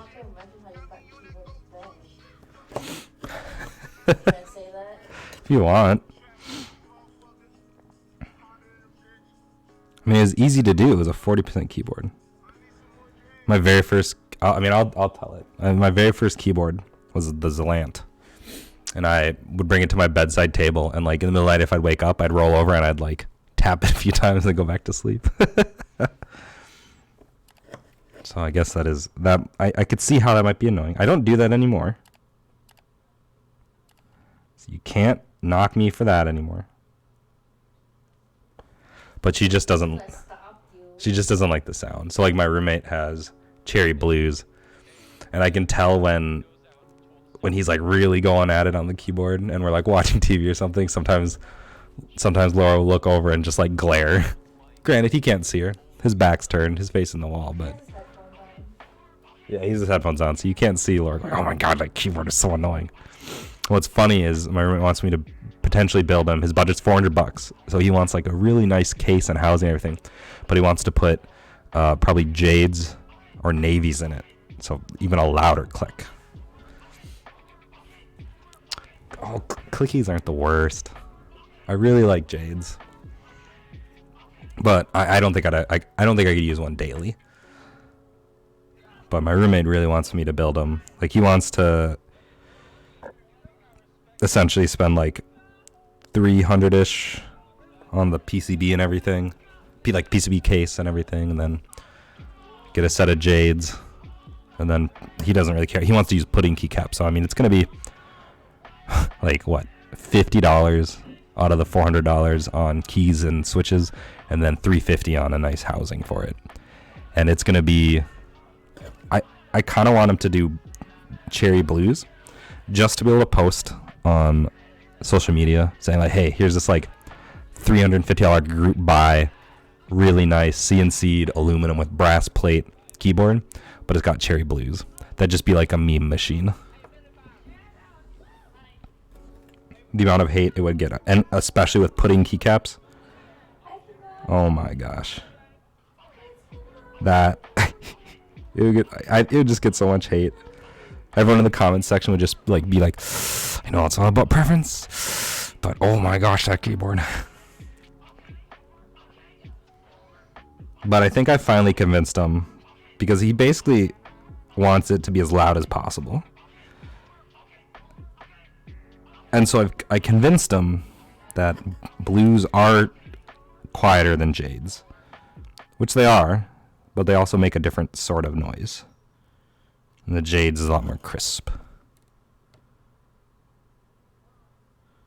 But I'm pretty excited for that, because that should be happening, I think, probably mid-January. That build should be happening. We'll see what's available. All in all, honestly, he'll probably end up getting, hopefully they stock it again, but KBD's Tofu 96 I think is a pretty good price for a full-size, compact, decent quality. Oh yeah, oh gosh. Yeah, my roommate, he's a Mech E, mechanical engineering by trade, I guess. And he jokingly said he would build a keyboard that every time a switch is actuated, like it'd be linked to just like an air, I forgot what they're called, like a piston essentially, and it just goes, and so you just hear as you're typing. So like you could use silent Gateron switches, but basically each key switch would just actuate this valve that goes, not a servo. I don't remember what terminology he used. I don't think it was a servo. Yeah, it doesn't matter. Hopefully after we move out. No, he wants to build it like this upcoming year, early 2020. It won't be that bad. Okay, so like it's just gonna be here. Where are my jades? No, I don't want to hear it. I don't want to hear it. It's just gonna be this. Wait, hold on. This one. It's just gonna be this. Isn't that nice? Stop. No. Thanks for the wine. I love you. Oh. It'd be funny. Spill your wine everywhere. That would be unfortunate if I spilled my wine anywhere. I'd laugh. I know you'd laugh. I'd laugh in time with you, and then in the 3-second lag I get. Do you have the volume on the stream? No. Oh. Otherwise that'd be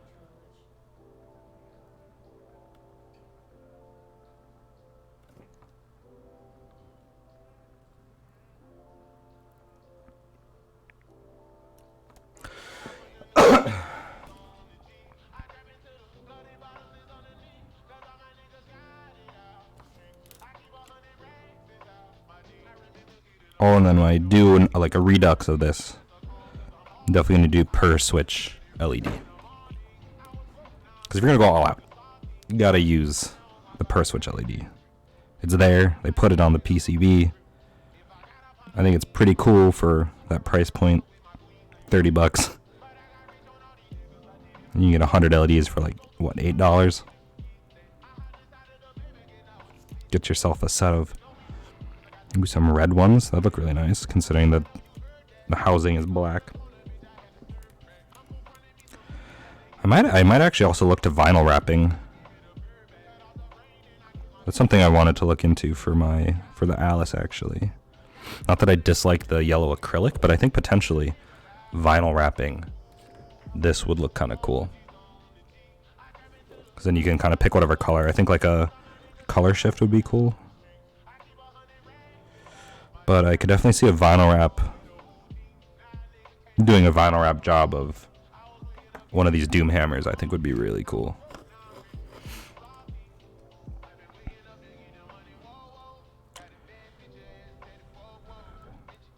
Obviously, if you scuffed it, you'd have to rewrap the whole thing, which is the drawback. But, I mean, the amount of vinyl you need to wrap a keyboard, I think, would be pretty low. And it's not too difficult to vinyl wrap things. It might be hard to vinyl wrap plastic, because with vinyl wrap, in order to get it to adhere like really properly, sometimes you do have to use a heat gun. But you might not actually even have to worry about that. Because it is inherently sticky.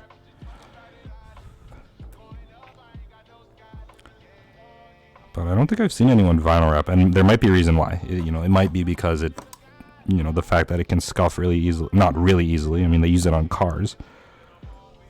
But the fact that if you do somehow tear it while it's on, you can't really fix it. It's not like you could like paint over it or anything.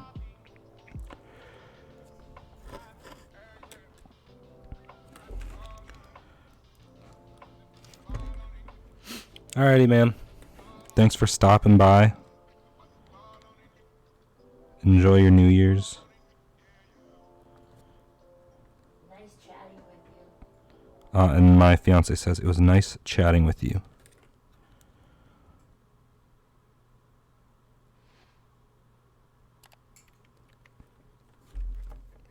You could definitely see my fiance laughing and making fun jokes whilst, if you ever ate another very large carrot again. That Existentially Yours guy. He's the guy that streamed himself. I mean, he was talking about other things, but he ate like a 1 pound carrot on stream. And there's a lot of innuendos that could be made.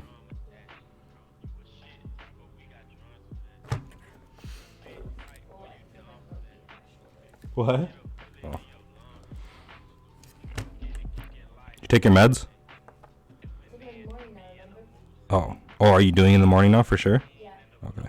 I have to get up most every morning at 6. Nice, okay.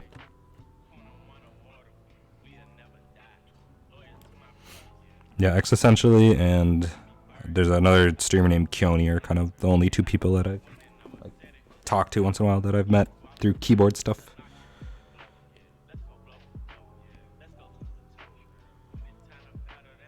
Oh, so something I might be looking into. You don't have to come if you don't want to. But I think it's in June 13th, there's a keyboard convention in Colorado over a weekend. So I might plan out and fly out for that. We could stay with Doug. Why would I not go to Colorado? Okay. Dumb. And then you can hang out with Doug and Young Me. I was like, that would probably be worth it. Well, you still hang out with them while I'm at the keyboard convention. I can go with you and make fun of You could go with me and make fun of. It'd be like that Boss Burgers episode, the Equestrian. It would not be like the Equestronauts. It wouldn't be that bad. It's not like the keyboard community are a bunch of bronies. You don't know. That's true. Maybe I'll show up to the keyboard meet and everyone's a brony. That'd be a wild introduction. I think I would back out very slowly. Well, actually, I'd probably back out pretty quick. I'd be like, I did not sign up for this. I just thought there'd be a bunch of keyboards. I'd be like, no, let's stay.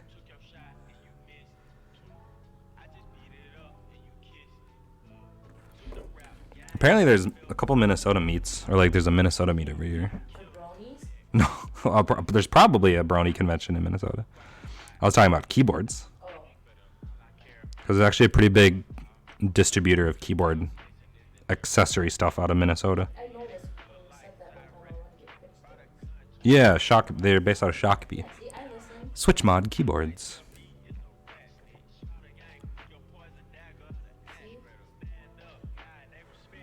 I never said you didn't listen. I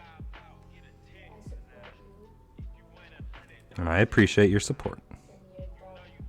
And my dumb hobbies.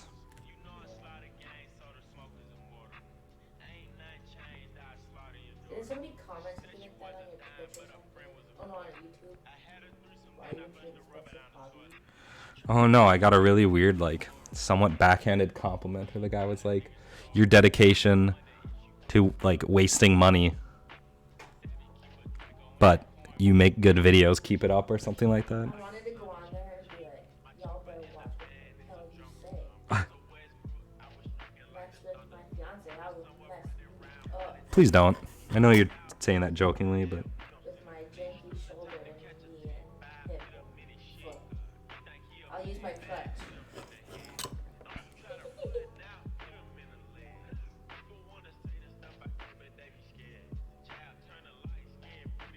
It'd be way too much work coming on TV for people, you know? what do you mean aren't you already logged into YouTube? Yeah, but then like finding the videos. Oh, that's right. You're not even subscribed to me, Laura. Yeah. How dare you not subscribe to your fiance? I'm subscribed to your Twitch, okay? No, you follow my Twitch. You don't Okay, subscribe. whatever. I don't know the difference. Subscribing on Twitch costs money. No, don't do that. Okay. Ain't no way this mama thing subscribed. What if you have Amazon Prime? You could subscribe for free.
Were these keycaps that you got me on my wish list, or did you find them? They're on your wish list. On my wish list, okay.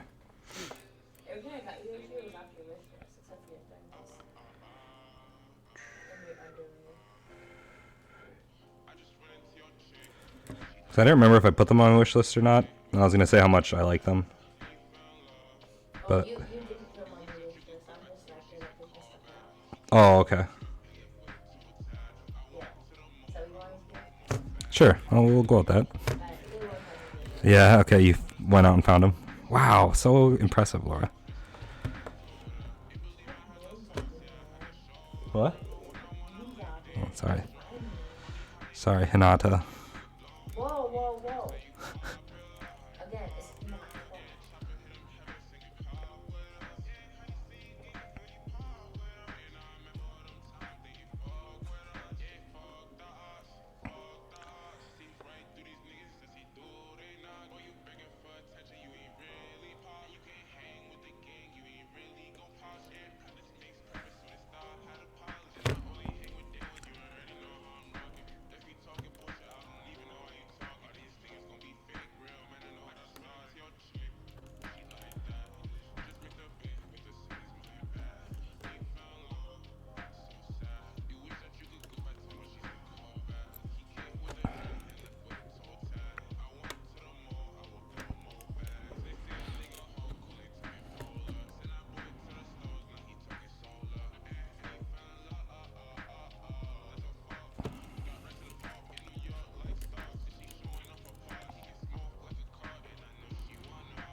But we are almost done now. We only got 2 more switches. 3.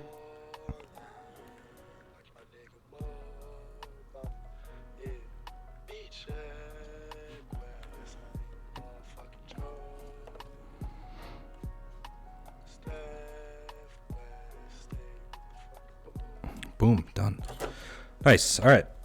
So the soldering in theory is all done. I'm going to leave it on though, just in case we have to go back and resolder anything. So this is the more exciting part where things start kind of coming together.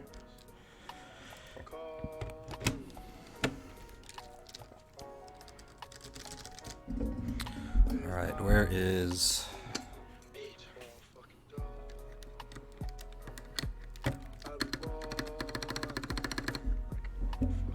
And here it is. So this style is called Dolch. It's a very common colorway. It's like that gray with black accents. So this is actually a blank Dolch over here. So again, very similar concepts. But we do need a little bit more keys here because this is a TKL 10 keyless. Which conceptually, I don't know how I like it.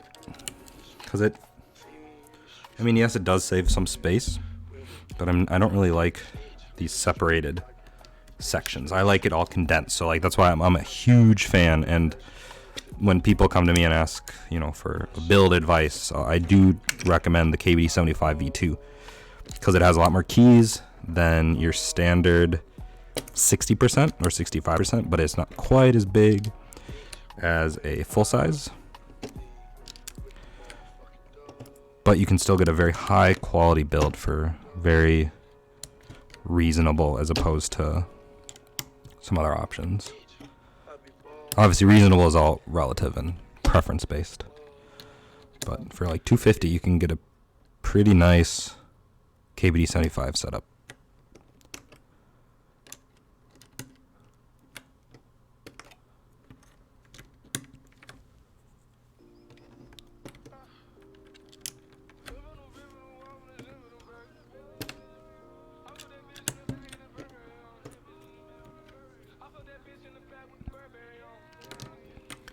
With the fact that this is only $30, I'd be very willing to experiment. Like I think like spray painting the orange plate, something else would be cool. Honestly, I'd probably go with black just because I think all black would be pretty cool, especially if you can do it in like a matte paint to match the matte black textured finish.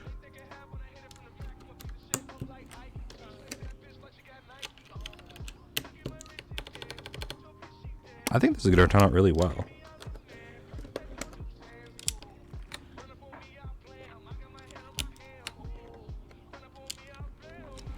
You could, it'd be expensive for the switches, but you can actually do like a full Amazon build now. Amazon has, this isn't on Prime, but you do $30 on this, you do $20 on a keycap set, and then you can actually buy Zug Gear T1s, which are like pandas, or koalas, which are just recolored T1s, and you can get those on Prime.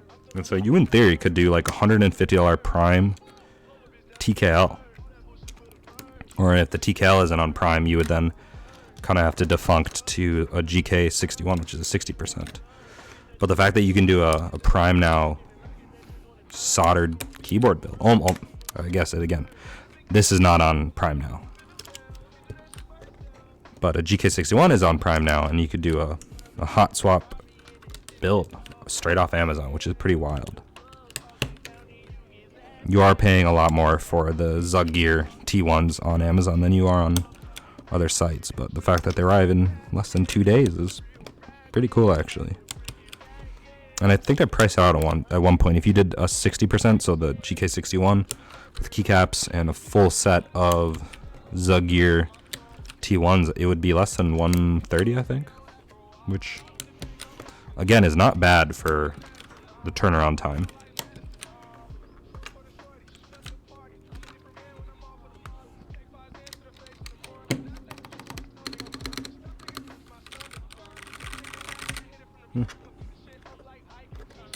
I think I did the right move in doing the burnt oranges instead of the berries, because I think the berries, I think the berries will benefit from being, lubed and everything. Yeah, the GK61's $50, and then you can get a, yep, I have one actually. I've had two, but you get a GK61 $50. You can get a keycap set for $20. That's $70, and you fill out the keyboard with Zug Gear T1s from Amazon, and you can get a whole keyboard on Amazon Prime 2-day shipping, like really nicely.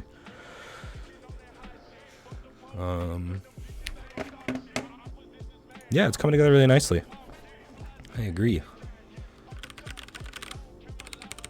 Even sounds okay too. But what you're not getting with this is you're getting a plastic housing, you're getting non-removable cable. So there are definitely drawbacks, but again, for $30, you can't really complain. That's true. That is true.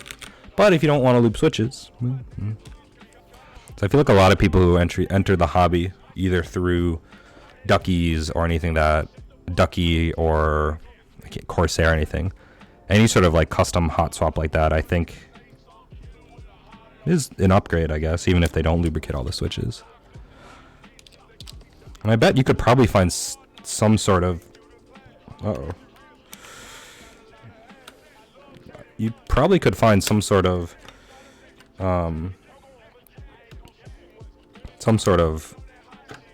lube that works on Amazon. No. I goofed. Alright, we're gonna have to desolder that. I'm gonna finish putting on the keycaps though. Oh, talisman. Not happy Christmas. Happy New Year. Agreed. Here is the $30 TKL.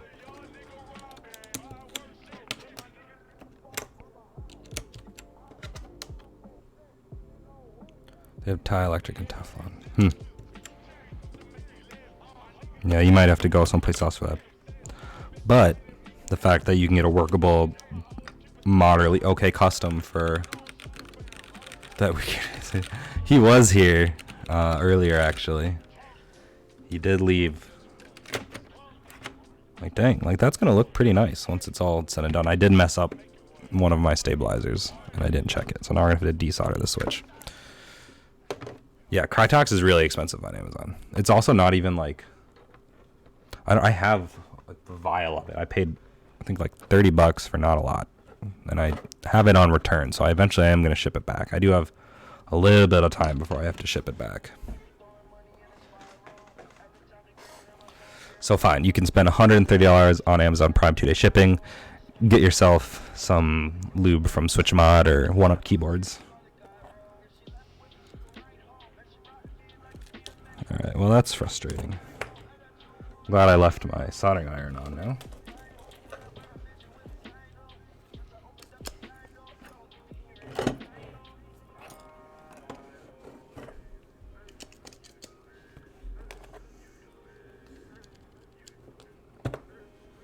I do really need to invest in a proper desoldering gun, because boy, are these things, maybe I'm just really bad at using them, but man, I am not good at desoldering with these suction ones.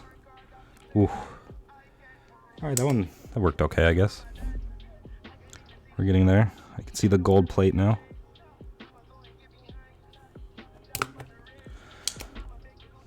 You know what? I might just do it kind of a ghetto way, but I'll make sure I do the right one.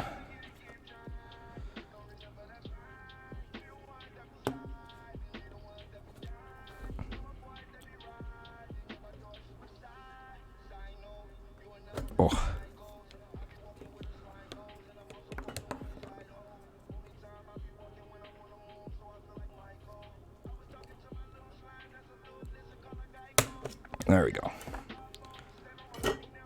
Nobody saw that.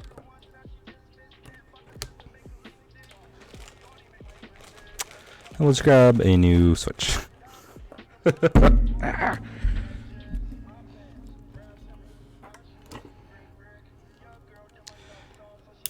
Yeah, I flipped around the stabilizer.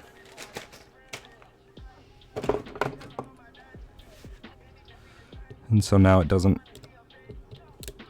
fully stabilize. And hello, Hofty. I don't think I said hello. Welcome to the stream. How did you find me? Aside from the fact that I'm on basically what's a public forum on the internet.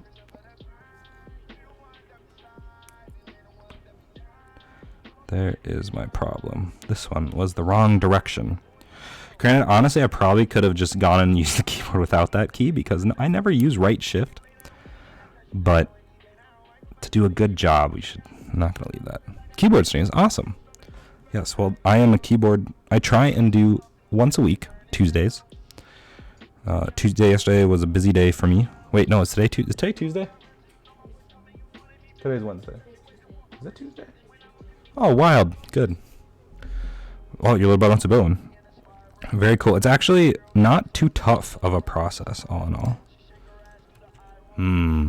I see. Why does he want a keyboard then if he doesn't use his PC?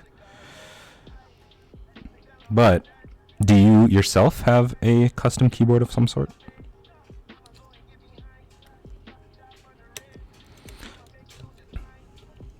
Ah, I see. Okay. So one setup that I have found, or that I think is a very, well, I guess really if you want a full-size keyboard, this is probably the best route. But you can get a GMMK full-size hot swap keyboard for $60 bare bones from GMMK. You can buy, and that if your budget's $150, that gives you $90 to spend on switches and keycaps. So you could either do a more generic like Gateron Milks or Gateron Silence, and then get yourself pretty nice feeling Tailh keycaps for $150, and that's like a fairly good play. 60% got it. I mean, the GK61 isn't a bad place to start. So is the GMMK 60. You can get, it's like, I think right now, a GMMK with Browns is $100 off of Glorious directly. And then you can take them apart and lubricate them yourself if you wanted, because it's a hot swap board, and you can do that with those.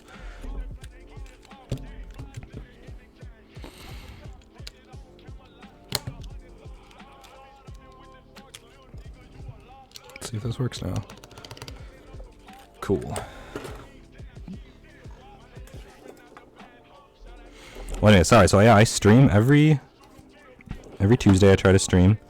And hopefully, if I can get more client builds, that number will go up. But right now, it's once a week. And I produce TikTok, Instagram, and YouTube content as well. There's a link in the description of the stream if you wanted to follow any of those. YouTube right now is mostly audio clips. Instagram's picture and video. TikTok's all video, obviously. And then YouTube's longer form, 5-minute or less typing test. Eventually, I will like to do longer form, like hour. That's cool. You have a Twitch, though. It's kind of social media, right? I think that might be being pedantic. Yeah, I'm not a huge Twitter fan. I have a Twitter, but it's all automated to just repost stuff from Instagram and other social media. So I don't know if I can count as having one, because I don't actually ever. It's not me posting. It's magical internet robots posting. It is my content, but I'm not the one posting it. I just have it set up so there's a couple programs that'll repost things to Twitter automatically.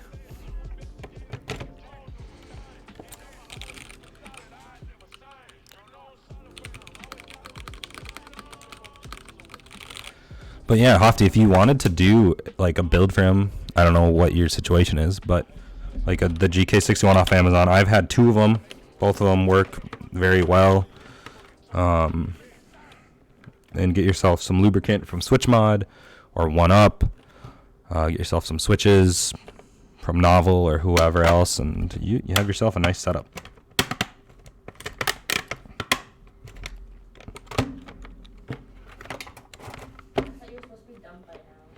I'm trying. I'm going. I'm trying to get done. I'm almost done.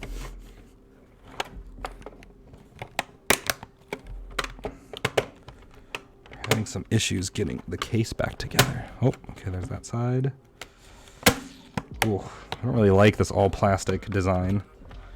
It's sketching me out. I like screws. I have extra clips. That seems nice. Yeah, I mean, your cost wouldn't be that. Definitely it would be less than $100. I'd say definitely. It depends on what switches you're going to use, but assuming that you don't use something ridiculous, $100 will get you, I'd say, everything you need for GK61. Yeah, yep.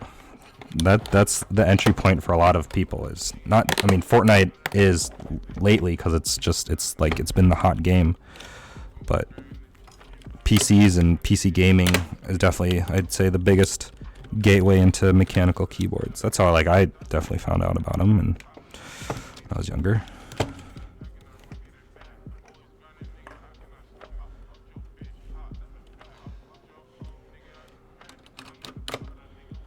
It's probably the hardest part of the build so far is getting this. Is this in?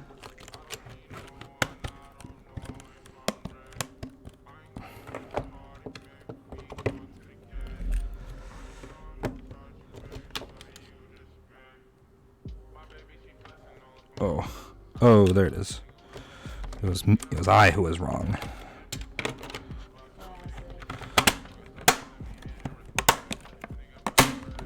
There we go.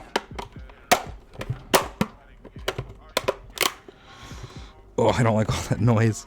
All the plastic.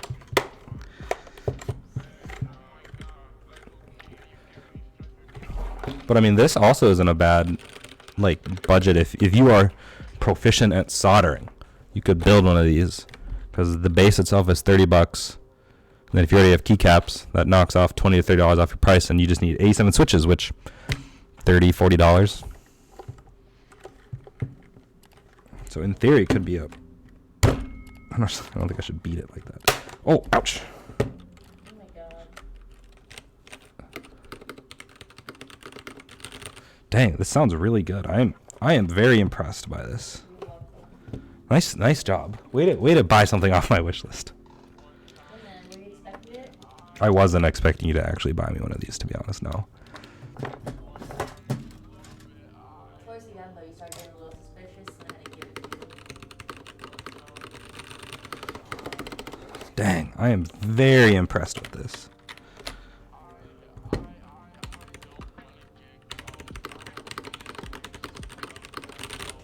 Ooh. It comes with a decent looking braided cable. And we'll see if everything works. All right.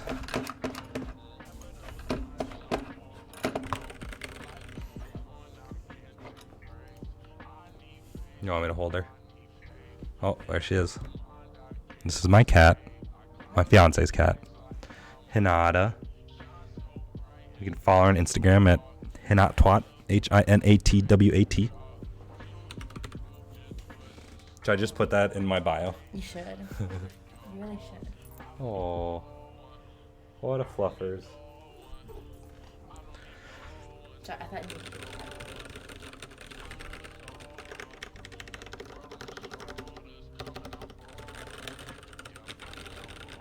Oh no. Alright, okay. I was taking this apart now. Maybe I should have tested this before I put the case together. No, everything, most of the keys work. Just the S key doesn't, so we're gonna have to pop everything apart again. Oh, gross. Oh no. Here we go. Alright. Oof. Big oofs. Let's see what would be good for this. Oh, alright, that works. Credit card tool would work.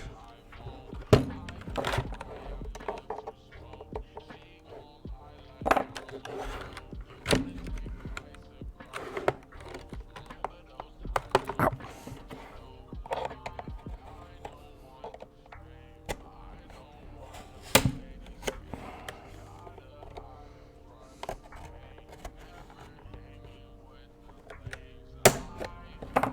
Okay, that actually wasn't too bad. Oh. Maybe I spoke too soon. Ow, the keys.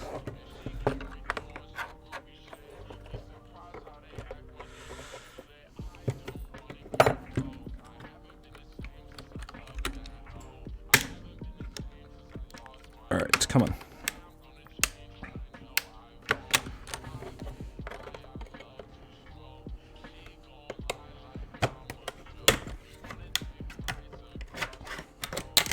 Okay.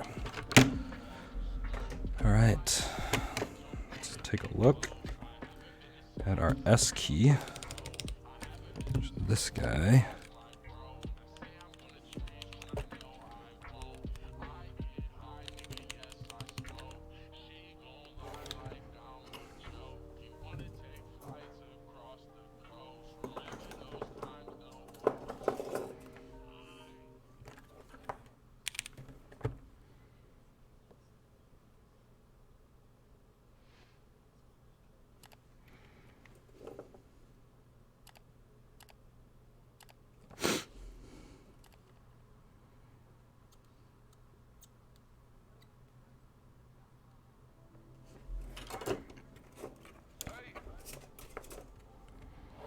Where's my S key?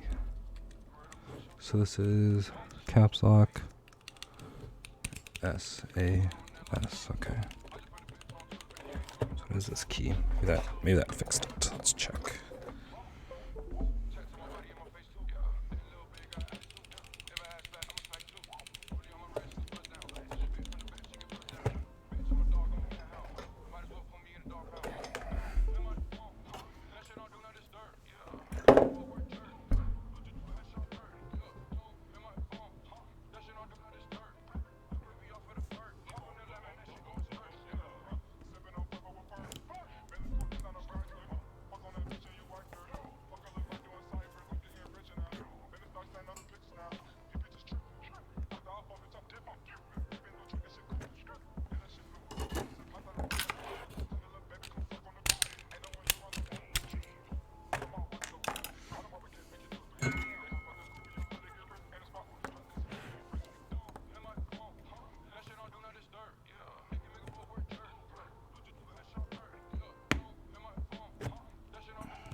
Hopefully it's not the socket. It's actual sockets and we are in trouble.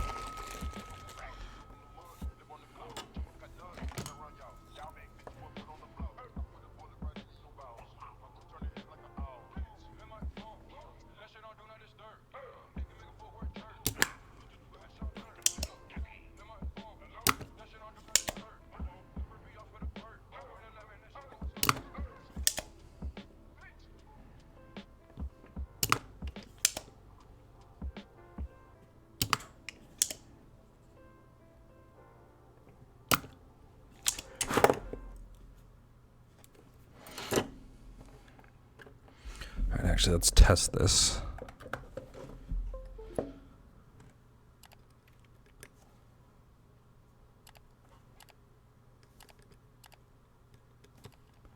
Okay, so the slot actually works, which is good. That means that switch is potentially the problem. Which is very good news, because that means after this, we're good to go.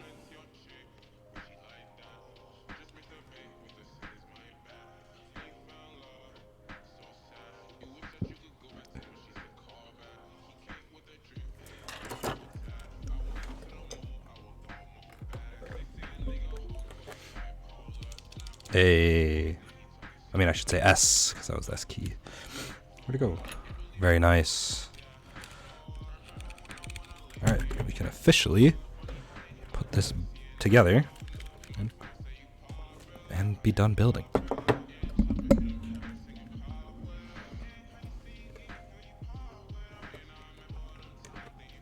But I when this is coming to a conclusion, I definitely would recommend this. Like, again, it's $30. You get a PCB, a plate, a case.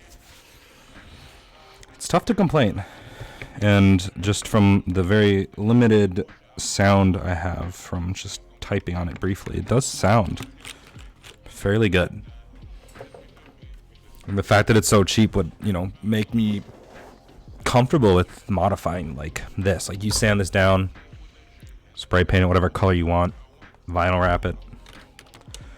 All good options, honestly.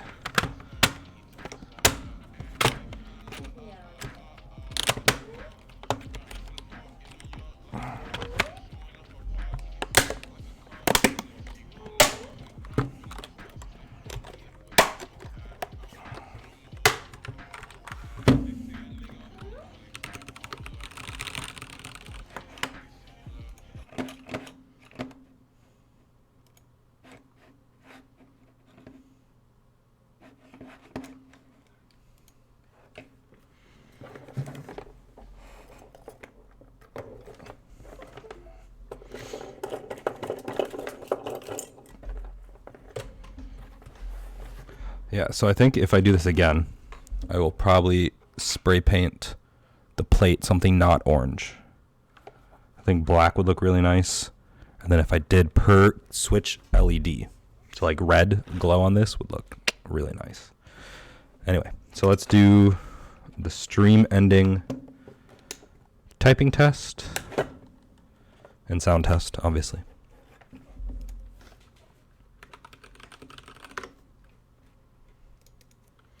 And my choice testing site is 10 Fast Fingers. Let's do, I think I have to actually add a source real quick.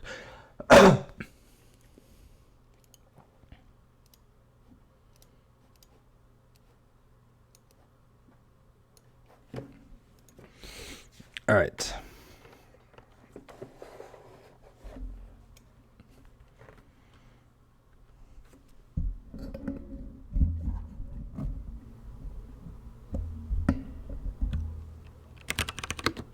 Caps lock on.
Ooh, 112, not good.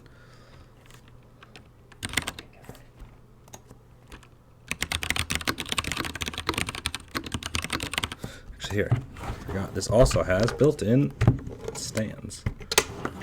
Let's do that. Okay. Let's try and get the optimal speed. Get my wrist rest. All right, let's try this again.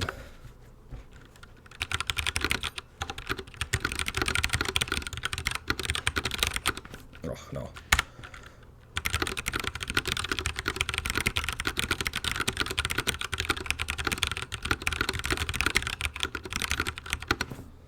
Oh, also not good. Should I try it? You want to try? All right, hold on. Let me do one more run.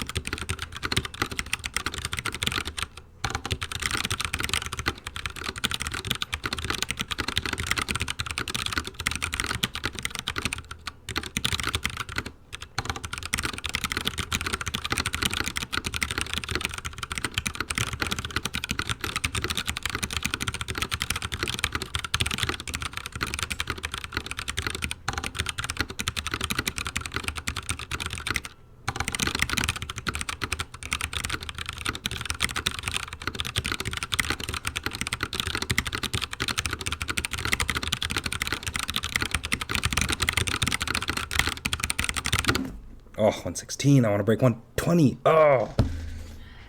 You want to give it a go? All right, so disclaimer, this is now my fiance. Types about 140. 140. All right. How do I do this? All right, so just hit there. Yep. Oh, okay.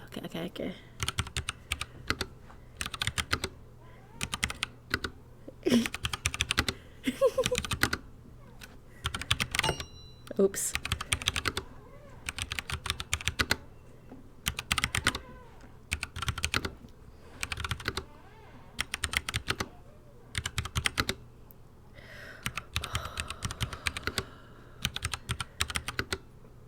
Oops.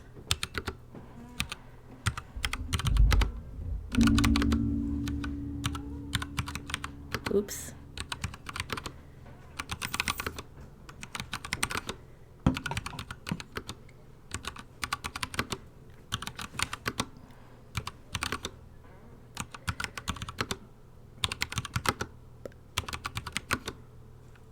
I'm going to say 60. No, maybe like 45. 47. All right, never mind. 31. Very nice. In my defense, I've had a lot of concussions. You have had a lot of concussions.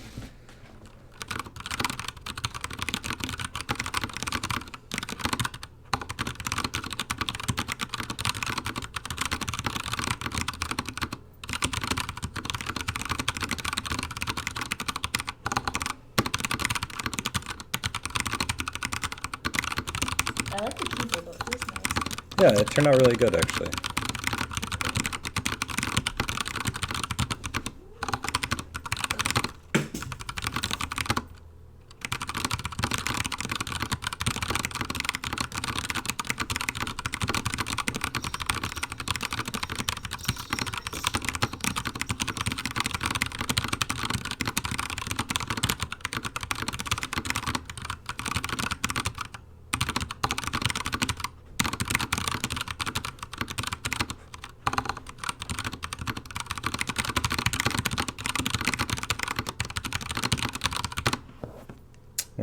Meh. Can't break 110, I guess, today. But yeah, that turned out really well. So yeah, I obviously I'm gonna use this more, but I do actually kind of miss the TKL layout. I do see why it's appealing. But just a brief overview before we end out. It does have these plastic flippy stand things to give you a nicer angle. I personally like that a lot better. As far as flex goes, let's see if I can actually. So it does obviously flex. It's all plastic except for, I think, the aluminum plate. So I don't know if that's a drawback for you or not. It does have LEDs that actually work. Yeah, Talisman, it's not complete shit. Which I'm pleasantly surprised by, to be honest. So I definitely think I'm going to be picking up another one of these, and except I'm going to go all out. GMK, key set, or switch set, key set, inks, and then, you know, actually do the per key LED, put some foam dampening in there, potentially, you know, sand down the finish and then repaint it or anything. Yeah, I can drop you a link real quick, actually, here. Oh, I should maybe not do that. So from what I could gather, it's like you can buy this keyboard already built from, I think, the same company. And or it's something that they buy and then rebrand. And normally it's mass produced, but in this case it's just an unbuilt kit that should have been built. Not that it's like illicitly sold, but here it is. It is a DM87 key custom mechanical keyboard. Only has one review. I'll definitely be giving a good review on Amazon. But just the fact that this is $30, you can get nice PBT keycaps from Razer for like the same price, or you can get other keycaps. Like this Dolch was like 23, but you can do this for 30 if you want to like a reputable known brand. This for 30. That gives you $40 spend on switches. You can get any GAT, any Otemu basically to fill this out. You can spend more to get nice switches. It's crazy to me that this is $30. I mean, it's sold by KP Republic. So, I mean, even the Amazon store is a reputable enough brand. Whoa, But yeah, trying to start a fight. like I can only imagine this sounding even nicer with like lubed linears of some sort. Cause like it doesn't sound bad. And then this is a very good first impression for me for the box line of switches. But yeah, for $30, I mean, this is something I'll definitely be recommending, especially to some of my friends who are interested in customs. Yeah, no doubt, exactly. Yeah, $30. I could definitely see myself building more of these for some of my friends. Kind of induct them into the world for sub $100, and not give them the stereotype, even the stabilizers.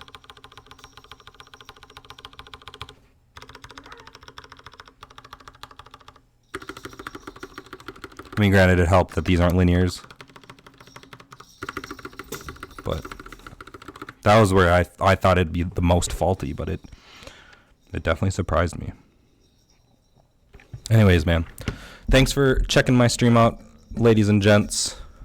Yeah, that's what I'm saying. I definitely plan on doing that. I think I'll pick up another one of these and go all out. GMK, get some inks, case foam, even customize the housing. Like, I think that'd make for some great content. Anyways, thank you, Talisman. I appreciate that. Next Tuesday will be another stream. Next Tuesday will potentially be my first internet acquired build, I guess, where I sent him an invoice, he paid it, and I purchased all the parts, and I'll be building that. It's a Gateron milky yellow with acrylic housing, milky housing, and underglow 1-up keyboard PCB. So it'll be pretty nice looking keyboard. But that's next Tuesday. So catch you guys then. I can raid. Oh, roll all 3 of my viewers. All right. I actually don't know how to raid people. Let me see. I assume it's somewhere in the Twitch dashboard.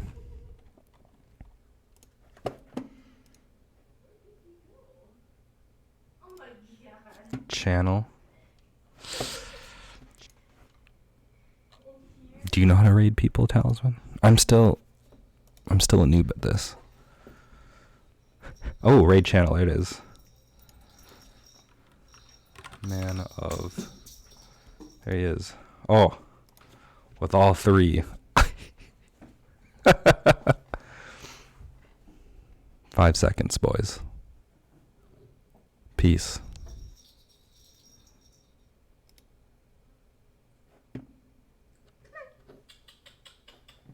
Are you done yet? Are you done now? Because Hannah and I are trying to play fetch. Oh, you can play fetch.